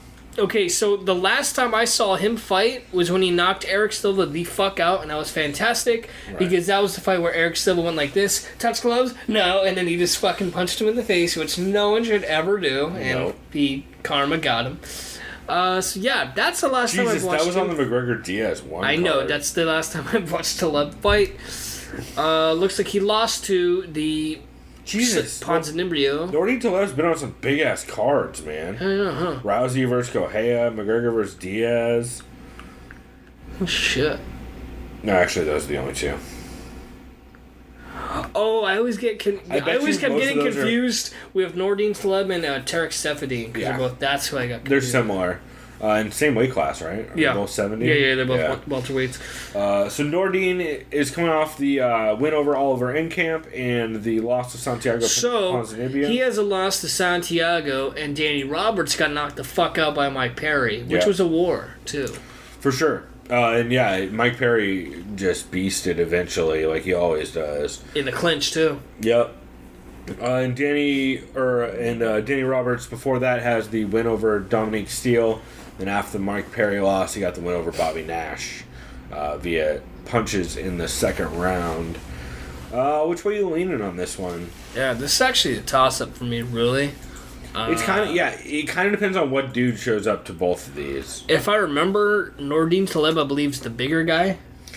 I can't. 6'1", 6 Oh, foot. not really. They're pretty similar. Yeah. But I would assume Nordine's probably cutting more weight. This is probably really a coin toss for me. Age not available, so I don't know his condition. Just kidding. I don't know what that kind of factor is. Yeah, I don't know. He's 40 years old. I bet he's younger than Nordine. Yeah, he probably is. Yeah, this is weird. I literally don't know who to pick right now. It's a fucking toss-up. Well, I will tell you who I'm going with, and it is off of pure speculation, but I believe it was... Do you have a coin, perhaps? A coin. That I could literally toss right now. Oh, you're flip the bottle cap. That's what I will do then. So I'll let you pick first. Yeah, mine will literally go ahead. So I'm going to go with Nordine Taleb just because hot coffee. Nope, cold coffee from... Hot chocolate. No, cold coffee from John Morgan. From John Morgan's podcast. Excuse me, you confused me there. I know, I confused myself. Cold coffee saw hot chocolate in the elevator in Winnipeg and said he was looking not good. Had his head against the elevator and was like, he doesn't know if it was just like all the media bullshit or if just like he has personal shit going on. Maybe he didn't have enough sleep. Not enough sleep, weight cut, I don't know, but just that alone, I am leaning Nordine Taleb. I think Danny Roberts has a decent chance at winning this fight. The only thing that I question is if he's coming over from England, that's a pretty long trip, and it's real cold in Canada right now. And Nordine is from Montreal. It's cold as fuck there, too. Cold as fuck there, too. So, and coming out of TriStar, they're real good at game planning, generally. Nordine is is pretty good at taking dudes into deep waters and just kind of drowning them. And I wonder, like, if there's any kind of weight cut issues, I'm leaning Nordine just because of that, mostly. But I could see it going either way, honestly. All right, so this cross from Mission's logo is going to be Danny Hot Chocolate Roberts. So it looks like I'm going Nordine Taleb. All right. We will both go Nordine then. Let's see, up next. And I'm surprised I didn't botch that cap flip. Yeah, that's pretty slick. Up next, we got Jordan Mean versus Eric Silva. Jordan the Dentist Mean. Nope, that's Josh Neer. What am I talking about? Jordan Young Gun Mean. Coming out of Canada. Who I always forget. I always mix up Jordan Mean and Josh Neer. I was going to say Jordan Breen. Oh, that's hilarious. No, I'm well aware of who Jordan Breen is. Jordan Breen's the drunk one that looks like the Canadian version of me, but more attractive, probably. Whereas Jordan Mean looks like the slightly smaller Robbie Lawler. Nope, Rory McDonald. Yeah. So he is, of course, coming off 3 losses back-to-back to Bilal Muhammad, no shame, Emil Meek, no shame, and Thiago Alves, no shame. However, his 2 wins before that were Perpetuo and Mike Pyle, which, oof, that's kind of tough. Actually, wow. When you look at all of his losses... Wasn't this guy retired for a bit, though? Jesus. No, but wasn't he retired for a bit? I swear this guy came out of retirement. Yeah, he was out for a while. What's crazy is when you look at his last 5 losses, it's Tyron Woodley, Matt Brown, Thiago Alves, Emil Meek, and Bilal Muhammad. Well, he went to a split decision with Tyron. Shows how evolved Tyron's gotten. Well, it depends. Yeah, depends on what Tyron shows up. Yeah. If the Tyron that's going to split decision you shows up, then you ain't going to do shit about it, bro. Yeah. Like, if he decides that you're too dangerous and he just is going to barely outwork you, he'll win that fight. AKA, shouts out to Woodley versus Thompson, too. Or one, or any of them. Yeah, but at least one was entertaining in a fight. One was only more entertaining because no one knew what was going to happen. The second one, everyone was mad. And to be fair, Thompson actually let his hands fly like near the end of the fight. No, Woodley did. Woodley killed him at the end of both of those fights, didn't he?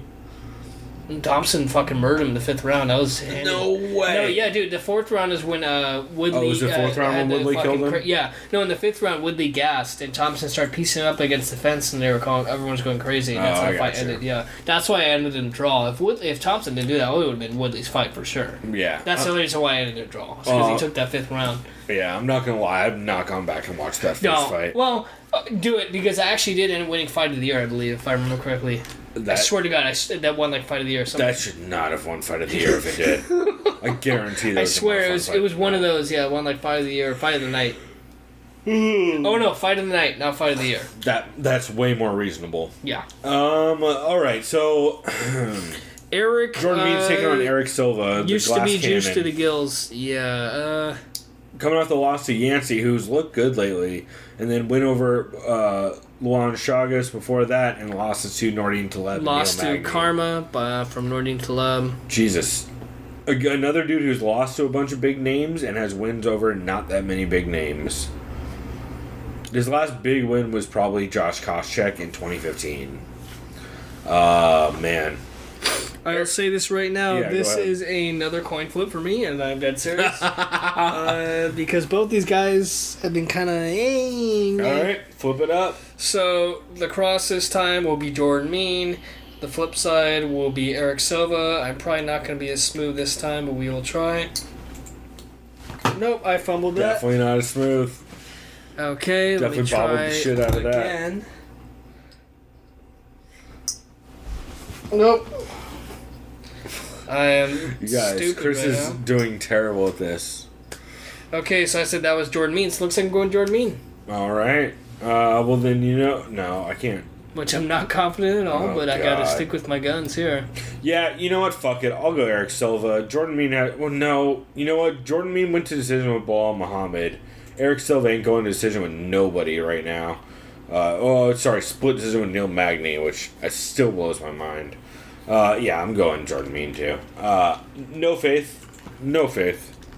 I just have less faith in Eric Silva is the difference. So we'll keep on moving on, but oh boy, some of this card, oh boy. We got next some Italian guy named Alessio Di Chirico versus Your boy, Olawale Bang Bang Bus. Yeah, that's right. Is that co-main that calls him Bang Bus?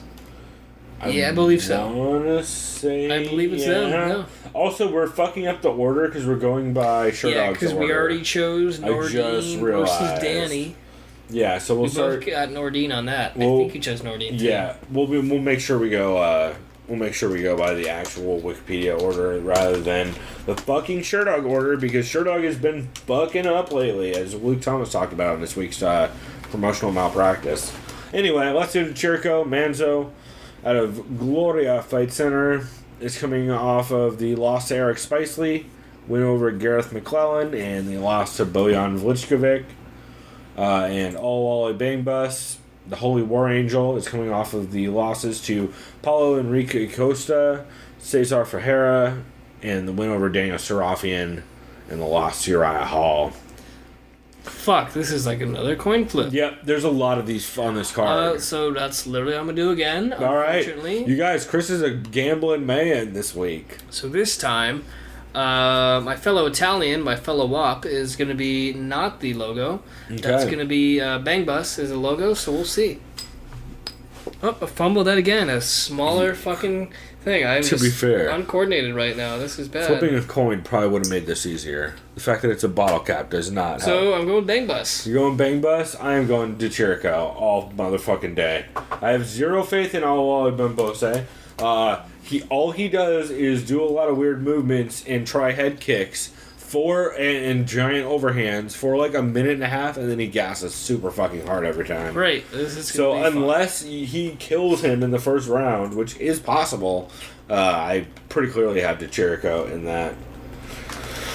All right, so we'll keep on moving. Abel Trujillo taking on John McDessie. You want to break that down?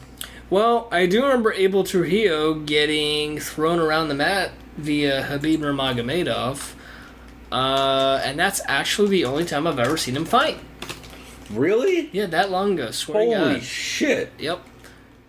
Yeah, not even kidding. How is that even possible? I feel like that's not possible. I feel like that's not right, but I feel like it's one of those things where you just have zero recollection of it. That's like you really must have seen him fight somebody. Like you probably saw him fight James Vick. Oh no, this dude! year. I did see Yeah. James Vick choking the fuck out. Yeah. No, I remember Yeah, that. the Bravo, which Because that's when James Vick is like, give me a top 10 guy, give me a top 15 guy, or something like that. And he choked, and he got him via Bravo, which oh god, now I'm gonna fuck this up. It's either a Darce or an Anaconda. I want to say Bravo is a Darce.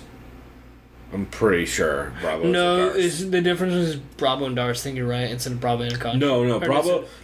So Bravo is either. I believe Bravo is a Darce. It's just whatever you want to call it. Yeah, it's just generally they call Bravo the gi version, and Darce the non-gi version. From what I understand, this is off like a fucking Sherdog thread and a couple videos that I looked up. So yeah, okay, let's see, John. The last time I saw this guy fight, he definitely got wheel kicked in the face by Lando Venata. That was gnarly.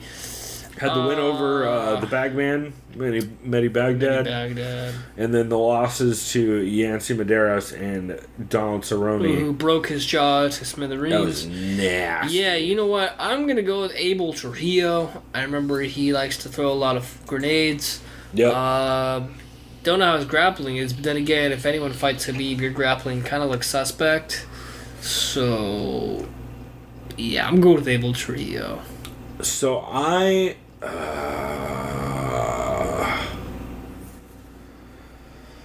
gonna go Abel, I guess. I don't Want to coin flip a cap? I kind of do. All right. Yeah, you know what? I'll coin flip this Let one. me give you the bigger cap because that Budweiser one. Well, this one's kind of warped, but maybe easier to flip. Yeah, it is easier. Oh. Well, that would have been upside down, but I didn't call which one's which, so I'll just go McDessie. Fuck it. There you go. We'll make it interesting. Abel Trujillo, if he lands significantly in the first round, I feel like he clearly takes this fight because McDessie has gotten caught a lot early, and is just susceptible to strikes, and he's had a lot of wear and tear. But he did make it through a split decision with Yancey, although that was back in 2015. And he has not fought in a year since he got spinning wheel kicked in the first round. I'm going to change my pick. I'm going Abel Trujillo. I was going to go... I like McDessie. I think he has a decent shot if he can make it out of the first round. Yeah. I think that first round's going to be fucking hell for him, though. So I'm going to go Trujillo just off of damage. Just fucking damage. Yeah. I have no faith in either one of them, much like I have no faith in many of the fights in this card on which way it's going to go. I feel like this card is very well match made. Yeah, I think however the past tense of that verb is. It's very well matched. Yeah. Nope. Very well.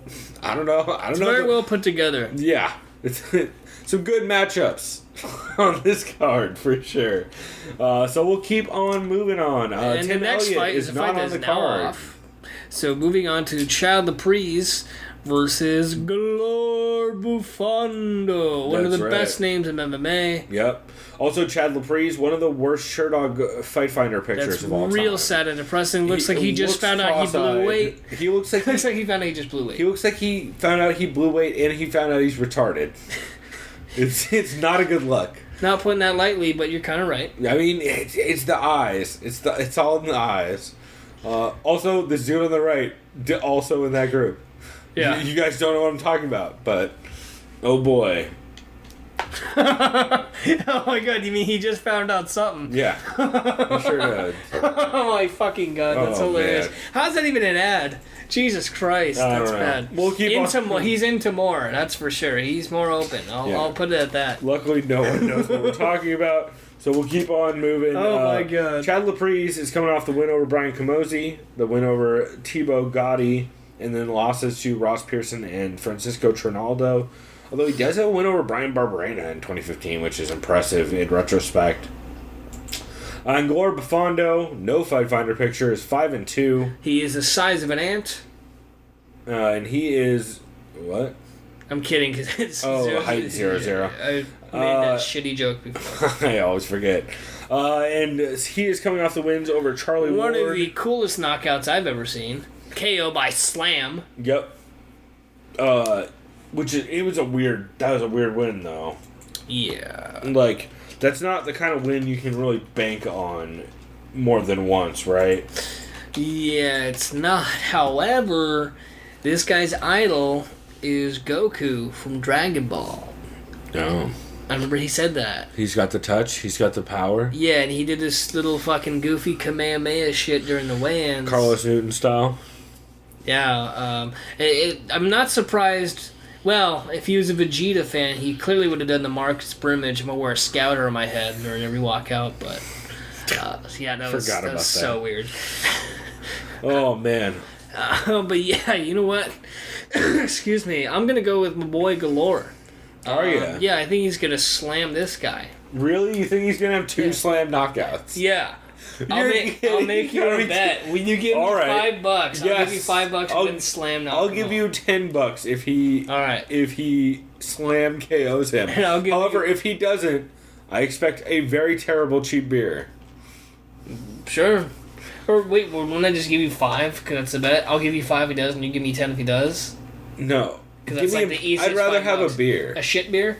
Yeah. Maybe a shitty beer? Any cheap beer. Yeah, any beer. I'll give you a cheap tall boy. There you go. No. I like it. I'll drink it on the show, and I'll laugh at how you pick Galor Bufando by second. And guess what's going to happen? In a row. When if this happens if he tomorrow, does it, I'll lose my guess what I'm doing? mind. Your phone's literally going to ring, and the first thing is ha ha ha ha ha. For sure.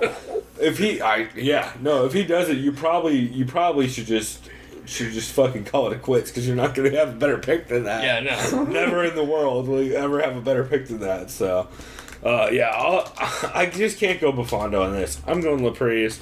I'm going Laprise because I have no faith. Laprise by Lazy Eye. Yeah, I just have no faith in any part of Glover Bufondo's game. Is Charlie Ward the dude at SPG who just won in Bellator and I think you're Conor right. jumped over the this cage idiot, and the fucked shit everything tattoo. up?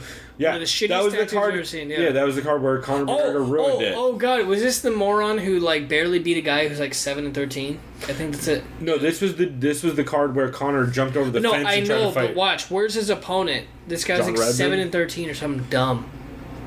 Yeah, Yeah, right. wow, I can't believe I remembered that. Holy shit. I mean, his name is Johnny Jitsu, if it makes you feel better. He looks like he sounds like he belongs on Big Brother. Checks out. Or it sounds like he lives a screen name. Like, do you remember that stupid video from Big Brother where the guy does the speech from Rocky? Oh yeah, no, I remember the Big Brother. Oh no, that wasn't Big Brother. That was Celebrity Rehab. Do you know what I'm talking about? There was a guy in Big Brother, when he exits the show, he does a speech from Rocky. No. And then he just goes like, rah, rah, rah. I'll have to show you the video. Yeah, it's really bad. Sounds about right. Only crazy people go on reality shows, so apart from the Ultimate Fighter, and even then, probably still crazy. Shouts out to Let Me Bang Bro, Julian Lane. Oh boy. Also shouts out to USADA's boy, fucking Jesse Taylor. Repping Poway, San Diego County. God What's damn up? it, I always forget about that. Yeah, he's just like how you forget about your boy Jimmy Manuel, Sacramento represent. Oh God, he's at a Henderson's gym, right? Jesse Taylor. Henderson, as in which? Hendo. Oh, in Temecula? Isn't he? I thought he was in the arena. No, he was in the arena when he. Oh, you're right. Yeah, because it showed fucking Selma in the background. Oh my God, I remember that. I forgot about that. He's like, yeah, I'm based out of the arena here in San Diego. Selma, that's amazing. Oh my God. Went to the mosh pit and bodied everyone. I saw No Effects. Bodied a bunch of kids during their War on Errorism tour at Soma, if that puts any kind of reference to that venue.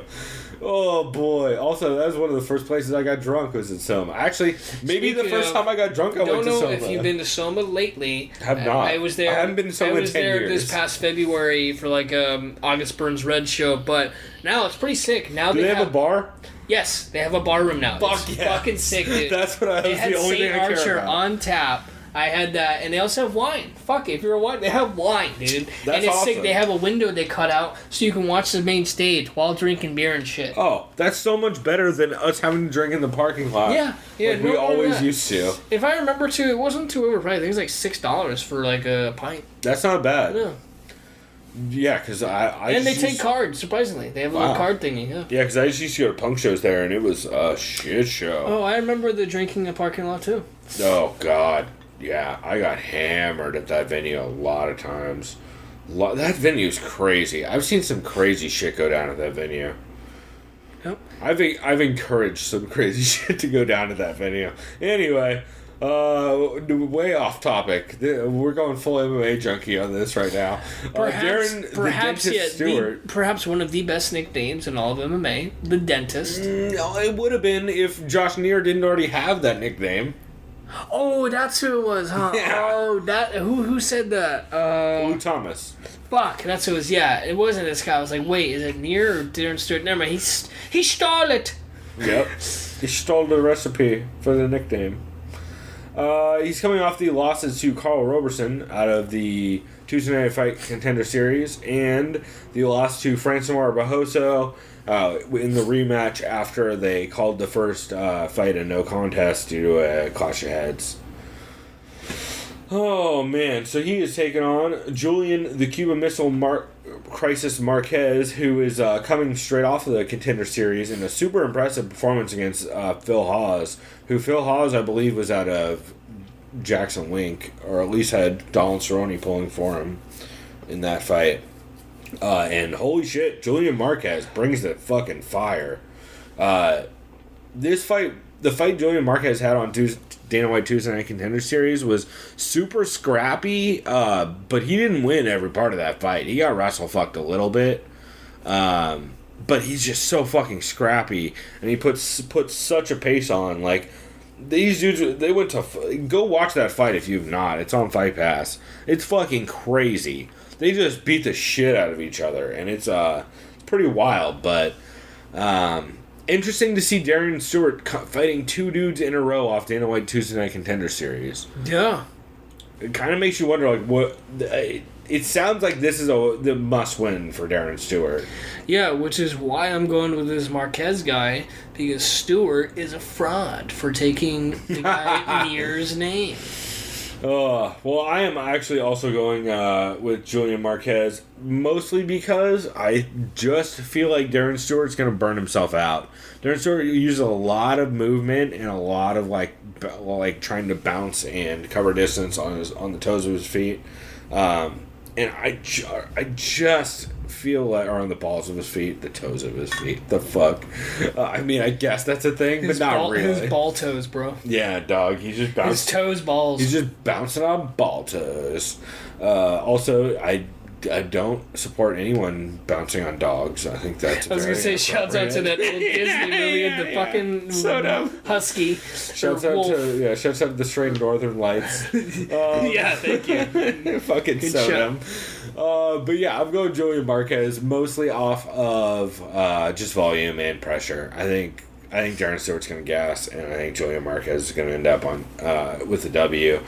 I'm probably leaning TKO, but possibly by decision. It really depends on how bad Darren Stewart gasses. But I just... The only way I see Julian Marquez losing is he is known to give up his back in, like, scrambles against the cage. He did, like, 3 or 4 times in the fight he had against Phil Hawes. But Darren Stewart is not exactly a fucking whiz when it comes to submissions. And I feel like if this stays on the feet, he's going to gas and he's going to get finished. So, again, I'm leaning Julian, but whenever it's a lot of the fights on this card, I'm not ultra confident one way or another on most of these. Which generally means I do better on these cards, I feel like. Whenever I'm super confident, I end up picking, like, oh, dog, obviously fucking Joanna Jacek, Jorge Masvidal, and Michael Bisping are all going to win on this card. And it's just not so much. And actually, I think I picked TJ over Cody, but... We both did, but we thought he was going to wrestle Cody, and look how that turned out. Yeah. That's not... But we were both like, bro, wait, what if he wrestles him? Like, wait, that's a good point. Let's pick him by wrestling. That didn't work. Well, I mean, it worked, but not by wrestling. The result was ironic, if you may want to call it that. Yeah. So, up next, we got Jan Blachowicz versus Jared Cannonier. We got the protagonist of Wolfenstein. That's right. Pretty much. Yeah, BJ. BJ Blachowicz. Yep. Is it the same spelling? No. Okay. They Americanized the fuck out of it for them because they didn't want to call him Blachowicz or something like that. Yeah. But makes sense. Also, it was the 90s. And id. Right? That's right. Didn't id do... Wait, who? Id? The guys who did Doom? Didn't they do Wolfenstein? Bethesda did. Oh, you're right. Bethesda with Machine Games or whatever the fuck it's called. Well, that's the new one. I'm talking the new the one. original. Oh, the original. Yeah, I don't know. I want to say it was id, but it might By just the way, be saying I've been that playing because Wolfenstein 2, and you can play the original Wolfenstein 3D. Holy fuck, it's fun as shit. Yeah, I've been playing the first Wolfenstein recently, which is great. You get to hang out with fake Jimi Hendrix. Yep, I remember that, and I choose Let Him Live. Well, you have to, or else you don't get Jimi Hendrix. You get some other dude. Which I did the first time around, and I was so pissed when I figured it out later. Oh, yeah. Fucking, you mean like... Why... Oh, so mad. I just had some fucking idiot walking around. It's not great. Anyway. So Jan Blachowicz is coming off the win over Devin Clark and the losses to Pat Cummins and Alexander Gustafsson. Is it Gustafsson? Gustafsson. Gustafsson. I've heard both. It's Gustafsson. It's really Gus Davidson, according to Josh Barnett. True. That's a good point. Yeah. And then he has the win over Igor Prokrajic and the losses to Corey Anderson and Jimmy Manawa. When you look at that record, I mean, his losses are all via decision, and they're all just super tough dudes. No shame in losing to Jimmy Sacktown and being Beast in overtime or Beast 25. Yeah, Pat Cummins is probably the roughest loss, and even then, if you're going to decision with all these dudes, and that one was actually a majority decision, pretty impressive. He's taking on Jared Cannonier, the Killer Gorilla. Who was my flex play for fantasy this week. That's right. And, excuse me. He is coming off the win over Nick Roerick and the loss to Glover, and then wins over Jan Cutelaba and Cyril Asker. So, I know I'm biased because it's my fantasy flex. Yep. The reason why I'm still going with my bias and going Jared Cannonier is because Jan Blachowicz struggled against a grappler, such as Glover Teixeira. I am not calling Jared Cannonier a grappler by any means. I mean, he's got good grappling. He's got the grappling, but I'm going with Cannonier because he went to decision with Ion, the Hulk on steroids, Cutelaba, who hits like a motherfucker. Yep. And so does Jared Cannonier, if I recall correctly. Yep. Oh, at least he knocked Sean Jordan. Well, and he beat Nick Roerick. Yeah, I like Cannonier, but don't get me wrong. I would be surprised if Blachowicz wins, because he's solid as shit. And he's fought a who's who list compared to Jared Cannonier. But to be fair, Jared Cannonier is still a little newer in the UFC compared to John Blachowicz. That's true, and he already has 2 outings this year, which is being that active is hard to pull against. Although I guess so does Jan. I'm gonna go Jan in this. However, if Jared Cannonier does get this win, this clearly puts him into the upper echelon of this division. 205ers need someone to step up. Yeah, and this could easily be one of those fights where, looking back on it, I'm like, oh shit, that was the dumbest pick. Because obviously that dude is going to just outwork Jan. I do think that Jan...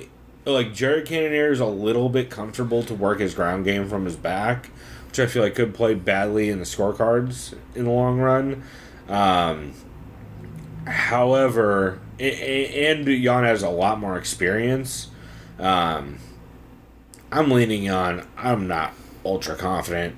This is like... I could easily do a coin flip for this one as well, just because... Shit. Both these dudes, sorry, I was up at a fucking holiday party and I am all hungover and tired. Or not tired, but yawny. You know, like my name's Yaya. Yeah. Hani Yaya, Yanni Yaya, Yeah, Yanni Haha, or the terrible... I like Yanni Haha. Or the terrible smooth jazz artist Yanni, as Robin Williams said, you can tolerate him by smoking a lot of weed. Oh, okay. Well, I wonder who Robin Williams stole that from. Probably the Noosemaker. All right. So we will keep going now that I made that horrible joke.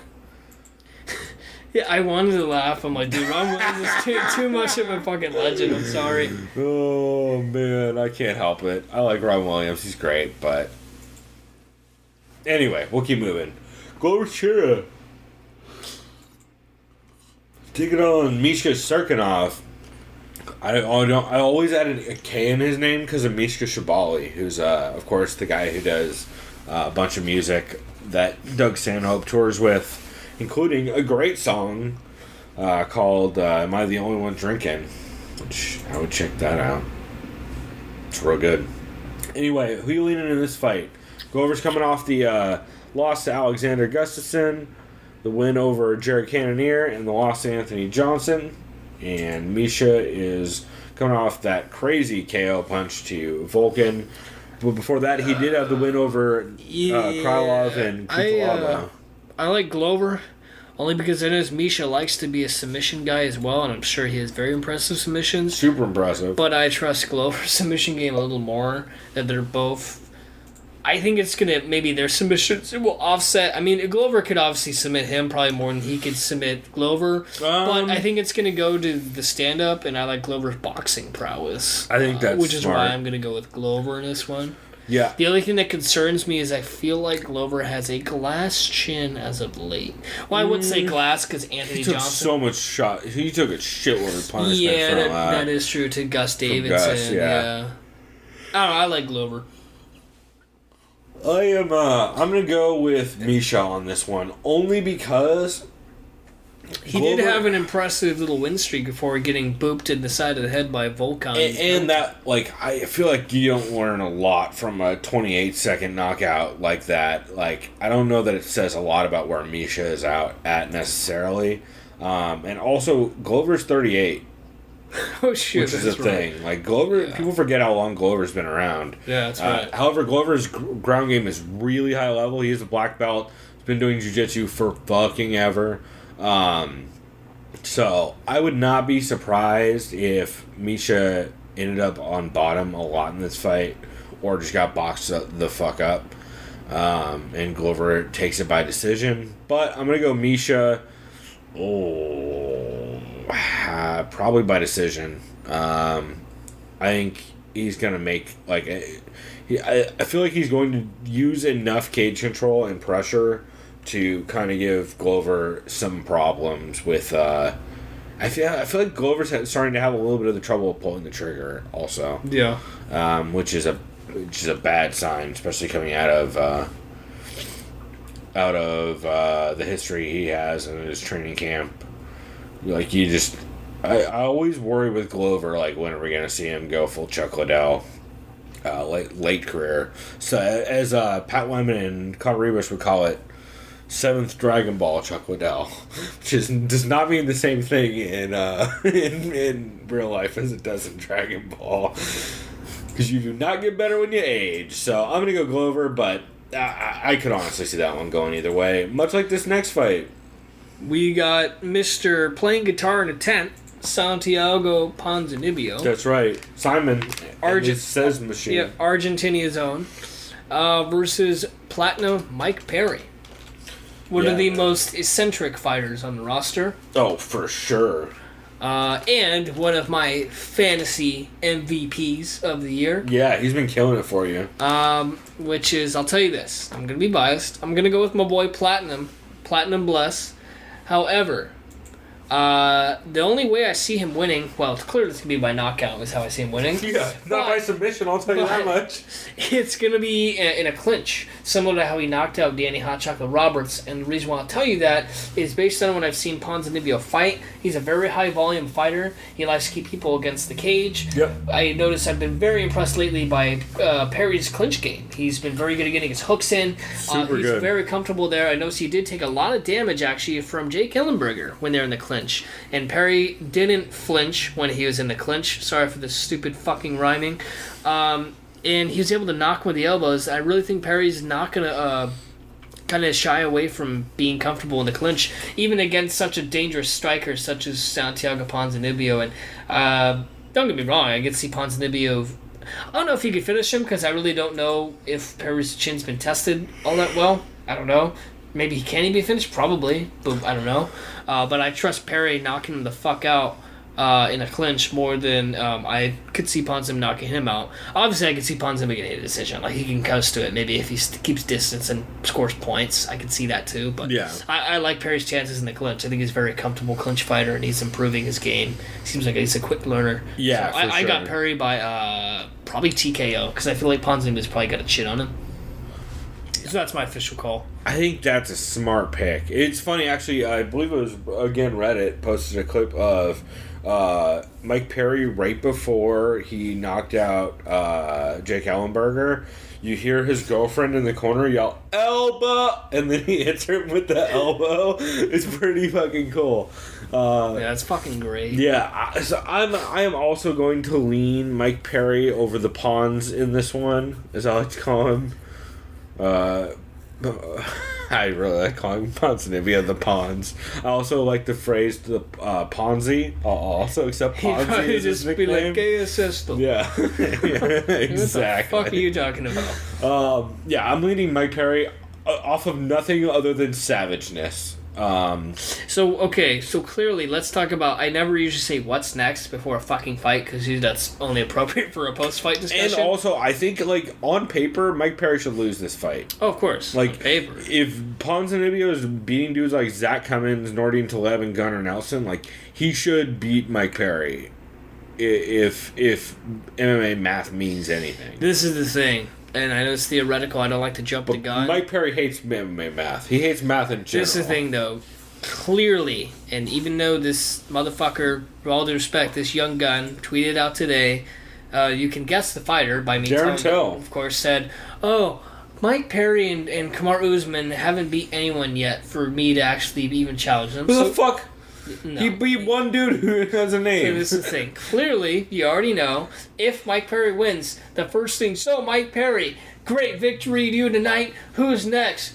Darren Till. Where you at, boy? You know, like, that's all he's gonna do. Yep. That's like the only thing. Cause like, dude, Darren Till, motherfucker, you called out Mike Perry. Yeah. How, you can't back down from that. You look like a bitch. Like, if you back down now, like, no. Yeah. Like, that fight has to happen. Dana White will make it happen in February in Liverpool. I think that's when the card's gonna be. Yeah, and Mike February. Perry's been calling for that too. Yeah. Like, still on podcasts. He's like, oh, after I beat Ponzinibbio, I'm not looking past him, but if I get past him, then, or when I get past him, then I want And I think what will happen... I believe he calls him Dill Pickle. Yeah, something like that. And what'll happen is if well, I think it's inevitable that they'll fight. They'll meet up. Perry hope and Till so. will fight. I That would be think a great Kamaru fight. Usman will fight the loser or winner of that too, because they're going to give him a big jump. I don't even know who. Usman's fighting Emil Meek yet, so we don't know yet. Yeah. I mean, I'm very confident Kamaru Usman. No will Meek at jump to 220. go, They but moved it from 219. Emil Meek's a pretty game fighter though too. He's a tough son of a bitch. For sure, but Usman's next level. Yeah. Also, Usman tonight, as we're recording this, is doing the in-cage interviews for and Titan FC. shouts out to Kamaru Usman, who's also my fantasy squad. Yeah, you really... That I was pissed when you picked him up. I was like, fuck.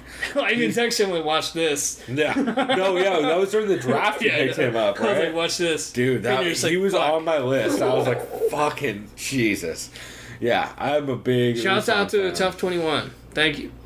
Yeah, no, he was clear that dude was a beast going in. So, yeah, I'm leaning Perry as well. But man, Santiago is on paper a fucking monster, and like if he does get past Mike Perry, that says big things for him. Yeah. And it shoots him towards the top of that division pretty quickly.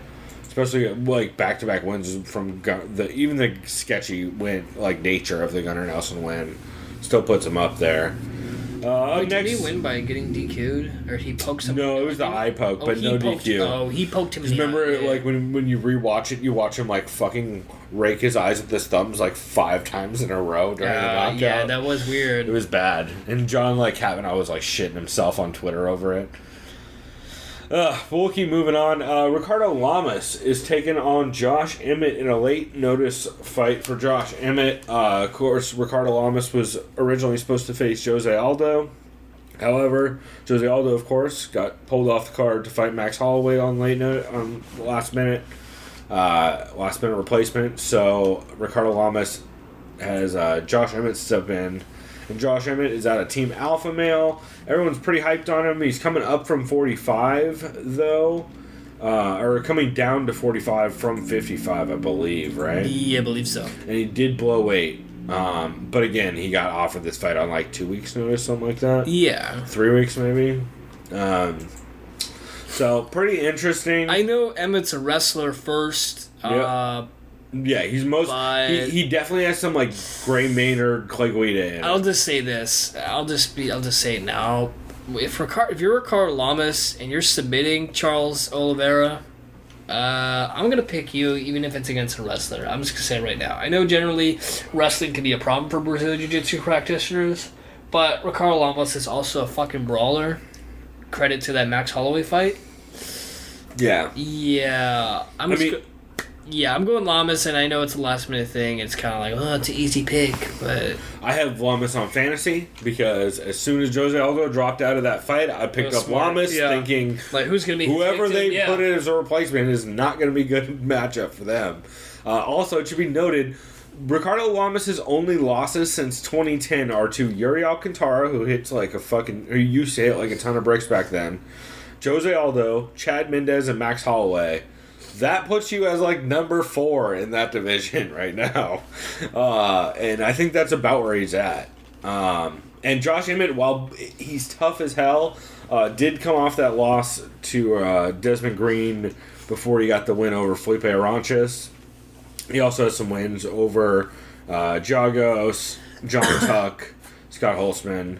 So some names in there, but a lot of 3-round decisions where he out-wrestled dudes, and I think he's going to have real trouble out-wrestling Ricardo Lamas in this fight. So I'm definitely going to Lamas, probably by TKO, probably in the second round via ground and pound. I would say elbows, most likely. I think it's going to be similar to the finish Lamas Lamas got over Jason Knight, which was fucking brutal. Yeah. So this brings us to the main event That's right. of the evening. Hype! We got Ruthless Robbie Lawler, or as some people like to call him Brutal Bob. That's right. Versus all the cool kids. RDA, Rafael dos Anjos. Or as someone on YouTube commented, Rafael dos Anus. Apparently he's just not a fan. Or he's a big fan. Or he's a big fan, yeah. It really depends on their outlook, you know. So, discrepancy Robbie here. Lawler, Disclaimer first off, here. height difference. Well, yeah, speaking of discrepancy, height difference in size. But disclaimer for you on who you have in fantasy. RDA, speaking of a fantasy fucking card for me, I have Rafael dos Anjos. Yep. And I will say right now, I am not picking RDA. I'll say Really? No. You just picked him up on the off chance? No. I've always had him, but I'm still obviously going to fucking play. He's a goddamn main event. This is the thing. Can he submit Lawler? I don't know, because Lawler's takedown defense is fucking great. Also, let's go ahead and look up when the last time Robbie Lawler was submitted was. Yeah, when? I'll wait, because I don't remember. I don't think he... Jacare, but that was 6 years ago. At 185 also. And that was 6 years ago. And yeah, he was clearly outsized by fucking Jacare. The only dudes... Okay, Jake my Shields, God. no shame. So basically, he was getting submitted. Well, but RDA is a motherfucker, but he's not big enough. Well, Robbie Lawler I can't say that, though. Robbie Lawler has only lost via submission to fucking monsters apart from Pete Spratt, which is submission via injury doesn't really count. But like Evan Tanner triangles him. Evan Tanner's was a fucking beast. Jason Mayhem Miller, back when he was a goddamn beast in 06, triangled him or arm triangled him. Jake Shields finished him with the guillotine. Jake Shields is one of the all-time best grapplers. And then Jacare subbed him in the rematch. And Lawler was clearly outsized. Shucks was 85. Huge. Jesus Christ, like. It's fucking crazy. And he's gone against nothing but monsters in like the last, 10 years? I don't think he's had an easy fight since, ever? But who's Eduardo Pamplona? I don't know. Maybe that fight... Joey Villasenor. No, Joey Villasenor is legit. He was legit, okay. Or Fallon. We'll go ahead and call Falanico Vitali his. Actually, that sounds kind of familiar too, but Icon Sport vaguely sounds familiar. So, yeah. And my point being, it's been 10 years since Robbie has fought anyone that's not a goddamn killer. By the way, clearly Habib's nickname is the fucking Stork. Yeah. Jesus Christ. Delivers babies. Fucking sure He delivers babies. Shitty website. Dana, I deserve title. I will deliver your baby, Connor. I hate... Dude, it bums me out so bad. Sherdog is such a great resource and such a terrible website at the same time. It bums me the fuck out. So, yeah. Anyway, Robbie, taking on RDA. I know RDA can throw volume. He's a very talented striker, too. More or less known for his grappling and wrestling and submission. Yeah. But I think this goes to the... Well, no.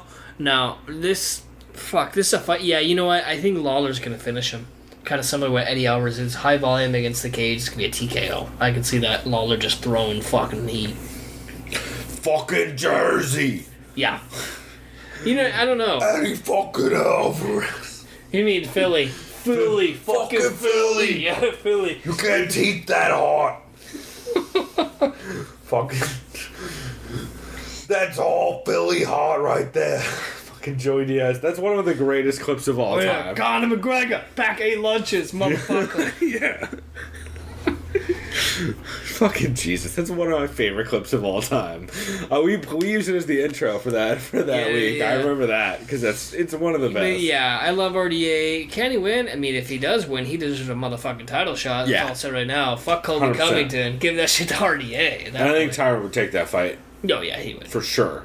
I think Tyron beats both these guys again. Well, he beats Robbie again. Yeah, I think he has Robbie's number. RDA is a little bit trickier, but he's so much smaller than Tyron.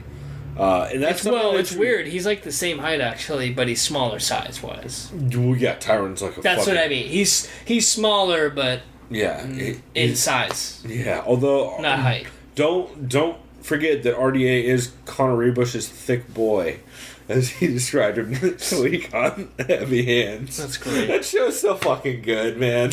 You should really check out Heavy Hands. But Connor's the fucking funniest. Check out MMA Vivisection too while you're at it.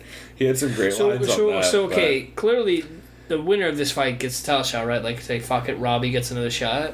I'd like to see it. Yeah, they just run it back. Yeah, and I don't want to, like, Colby shouldn't have a title shot yet.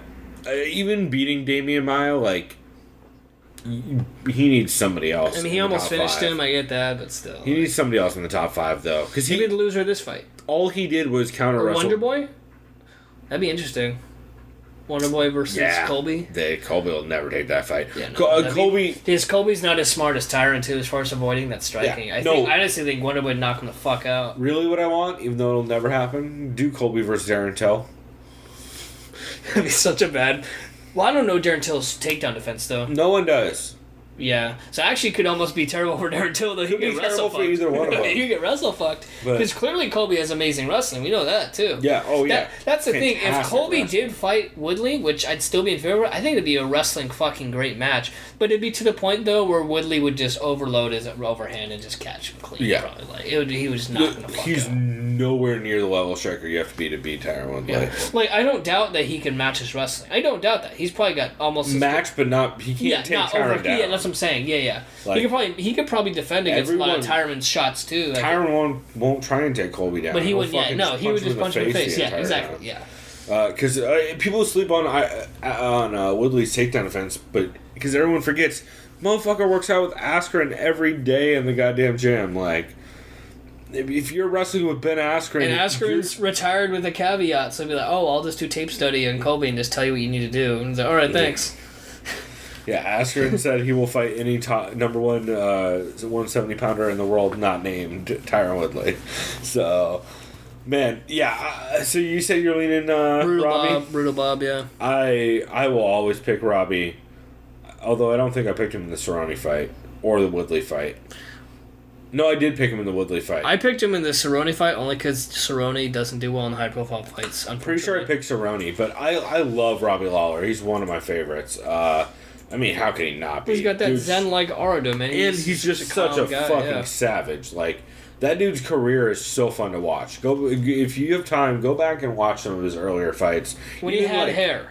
Yeah, like the ones when he had hair and he was wearing like fucking Hawaiian board shorts and was wrestling the shit out of dudes in a ring. There's an old promo that usually gets reposted to Reddit on RMMA a couple times where he has hair. I think he's like 24, 25, something like that. I don't know how old he is now. It's the Strikeforce promo. I think he's 35 now. But yeah, he's like, "Hi, I'm Robbie Lawler. I'm from Iowa," and that's it. He just stays quiet and just has his arms crossed. It's like a big cornfield. It's like the greatest thing ever. It's like some shitty nu metal like behind him or something like that. Robbie's fucking fantastic. That might have been from IFL. Something like that. One of those weird promotions. But he's literally like this, and it's good. He's like on an open road with corn around him. He's just mean mugging the camera. It's like, what the fuck? Robbie's the best. But yeah, I think this is going to be a really fun fight. I think if RDA does work in the leg kicks significantly, or kicks in general significantly, I think that could be a big favor to him. Especially after seeing the weigh-ins, he's way smaller than Robbie. Like, way smaller than Robbie. And Robbie's really crafty at, like, getting around people's guards with, like, super tight, like, just either going straight down the pipe and breaking the guard or wrapping around the backside, catching, like, by the ear. I just realized something. If RDA loses, he should fight Covington because they had beef on Twitter for a little bit. That'd be a fun fight. Well, I just realized they would never go back to Brazil, though, because Covington would probably get assassinated. Yeah. So, yeah, no, they can't. Can't bring him back to Brazil. No. You can bring RDA to Florida, though. They have a Florida card coming up. Yeah, and then the Florida man meme on Reddit would come full circle because Kobe would do some dumb shit. I mean, Kobe is Florida man. Like, have you seen that? It's actually, like, literally, if you go on our news on Reddit, I swear to God, every single day, Florida man caught doing this and that. Like, it's pretty great. Yeah. Billy Corbin's Twitter is also very good. The guy who did Cocaine Cowboys. A lot of times it's just him tweeting news stories and going, because Florida. I saw it today. After net neutrality got fucked, well, I mean, they'll have to go to court. Speaking of Florida man, I saw a picture. Florida man downloads 13 zettabytes of pornography because fuck that. I ain't paying for no porn. Thought it was great. Checks out. Pure Florida man. Also, how many fucking hard drives do you have to have? Yeah, right? Like, He what's just it- loaded up at Best Buy or Fry's. I don't even know how, like... What is a zettabyte? That's like, what, 10 worths of a terabyte? Because a terabyte's like 1,000 gigabytes. No, it's got to be 1,000. So wait. It's 1,000 terabytes, so it's... Oh, is that the next one then after terabyte? Is it Yeah. Oh, okay, I'm so it's guessing. just 1,000 terabytes, which is still insane. Yeah, because I don't even know... 13... So, what is that? 13,000 terabytes? Something like that. Yeah, that's insane. Yeah, that's like That's fucking nuts. 50 hard drives or whatever. That's nuts. 13,000. Because, dude, like, the average computer is like what? A terabyte? 8 terabytes? A terabyte. Oh, a terabyte, yeah. like one. So Yeah. imagine even 1,000, even 100. That's insane. That's chaos. Yeah. Where did he get 13,000? That guy has money, or I don't know. He stole it. I don't Crazy. know. That's nuts. And that's a lot of Anyway. porn. That's right. That is a lot of porn, as is Wow. our catchphrase every week. So we'll go ahead and wrap this episode here. But I do want to quickly mention, next week we are not going to be covering MMA podcasts. However, we will be covering MMA podcasts via our new yearly segment. So since there is no MMA card, or no big UFC card, I should say, next week, we are going to be doing the Sound of Violence 2017, or the 2017 Sound of Violence MMA Podcast Awards, where we are going to give out our picks for a bunch of different categories, stuff like most consistent podcast, best guest, best non-fighter guest, man, all kinds Did we of mention shit. most skipped? Yep, most skipped is a So category. kind of like a Razzie Award. in Yeah, a way. most skippable, which it's who you think it would be. If you've listened to this show, you can probably guess one of the 3 podcasts it would be. And one of them did not do an episode this week, so they skipped themselves. And it's too bad, because I like one of the hosts on that show. Yeah. But we'll get into all of that. We will have a big ol' thing. We will also, in that episode, give out our top 10 podcasts of MMA podcasts of 2017. And we will give out a catch, skip, and can't miss for the entire year. So look forward to that. It's going to be a big old dumb celebration episode, basically, where we just shout out a bunch of cool podcasts. So, and I will also, next week, when that does go up, I will post on the MMA community, and maybe you can post on r/MMA or something. We'll figure it out. Or our MMA pod, rather, whatever the podcast. Our MMA podcast? Whatever it is. No, the Reddit thread for MMA podcasts. Anyway, I'll figure it out. But we will put up a giant list of all the podcasts that we are subscribed to, as well as our like top 10 or whatever. So that way it's easily accessible for anyone that is not aware. So look forward to that. But yeah, I guess that's about it. I don't know of anything else. I don't got else shit to say. Perfect. Well, we should shout out our sponsors, since I'm the worst at ad reads ever, and I don't just shove them into the middle of the fucking show like I'm a goddamn UFC Unfiltered employee who thinks that's acceptable. Brought to where you by the hosts just take a fucking breath and they're like, "Oh, Fulton and Rourke and Rourke, yeah. Presley are now fucking each other in the bathroom." So go buy that shit. You know what? I just farted. It's brought to you by MeUndies. No. Oh, god damn it. Joe Rogan wants to sell you flashlights. There's a fucking throwback sponsor. That was a real sponsor back in the day. Oh, yeah. That is sad That to was a even real- say that as a sentence. Oh, dude. And Red Band would get so into that. Anyway, damn it. so we should shout out our sponsor, Judo Bill Tyler, out at Kangaroos MMA in Sydney, who, much love to that dude. He's always cool as hell. Also, I don't know, another fake sponsor for this week, the Pisco Sour recipe from MMA on the Rocks. I'm calling that a sponsor. I don't know why. I like it. Go check that out. We'll have a link in the description. And also, we always put the MMA Tycoon link in the episodes. If you guys are at all interested in like a dumb tycoon, like a sim MMA game, it's the only one. It's fucking fantastic. I have another fight this weekend. Edgy Bra is going to be fighting for the beatdown this weekend, which I'm pretty excited about. I also have Yan and Jacek fighting next weekend, and I think Ben's Bulver has a title shot again coming up again before too long. So, Kevin Handelman has. Clearly, you need a Stipe. Yeah, I do need a Stipe. Yeah. Or have you heard what Joey Diaz called Francis Ngannou Magaboo?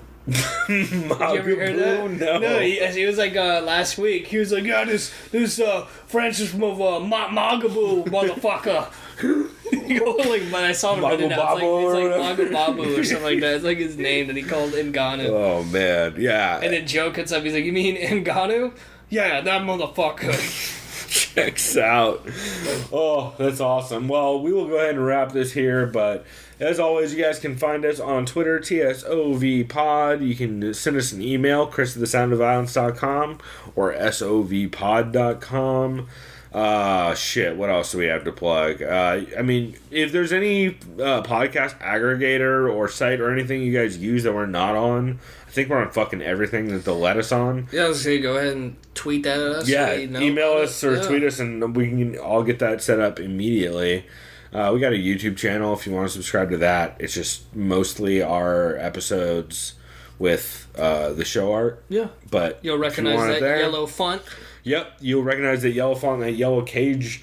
And we will go ahead and wrap that there. But we appreciate everybody listening. And as always, please reach out with some MMA podcast suggestions, because I'm sure there are podcasts that we don't talk about that we should be. So we always welcome that info. And if you have any feedback, you want to rate us on iTunes or whatever, that'd be cool.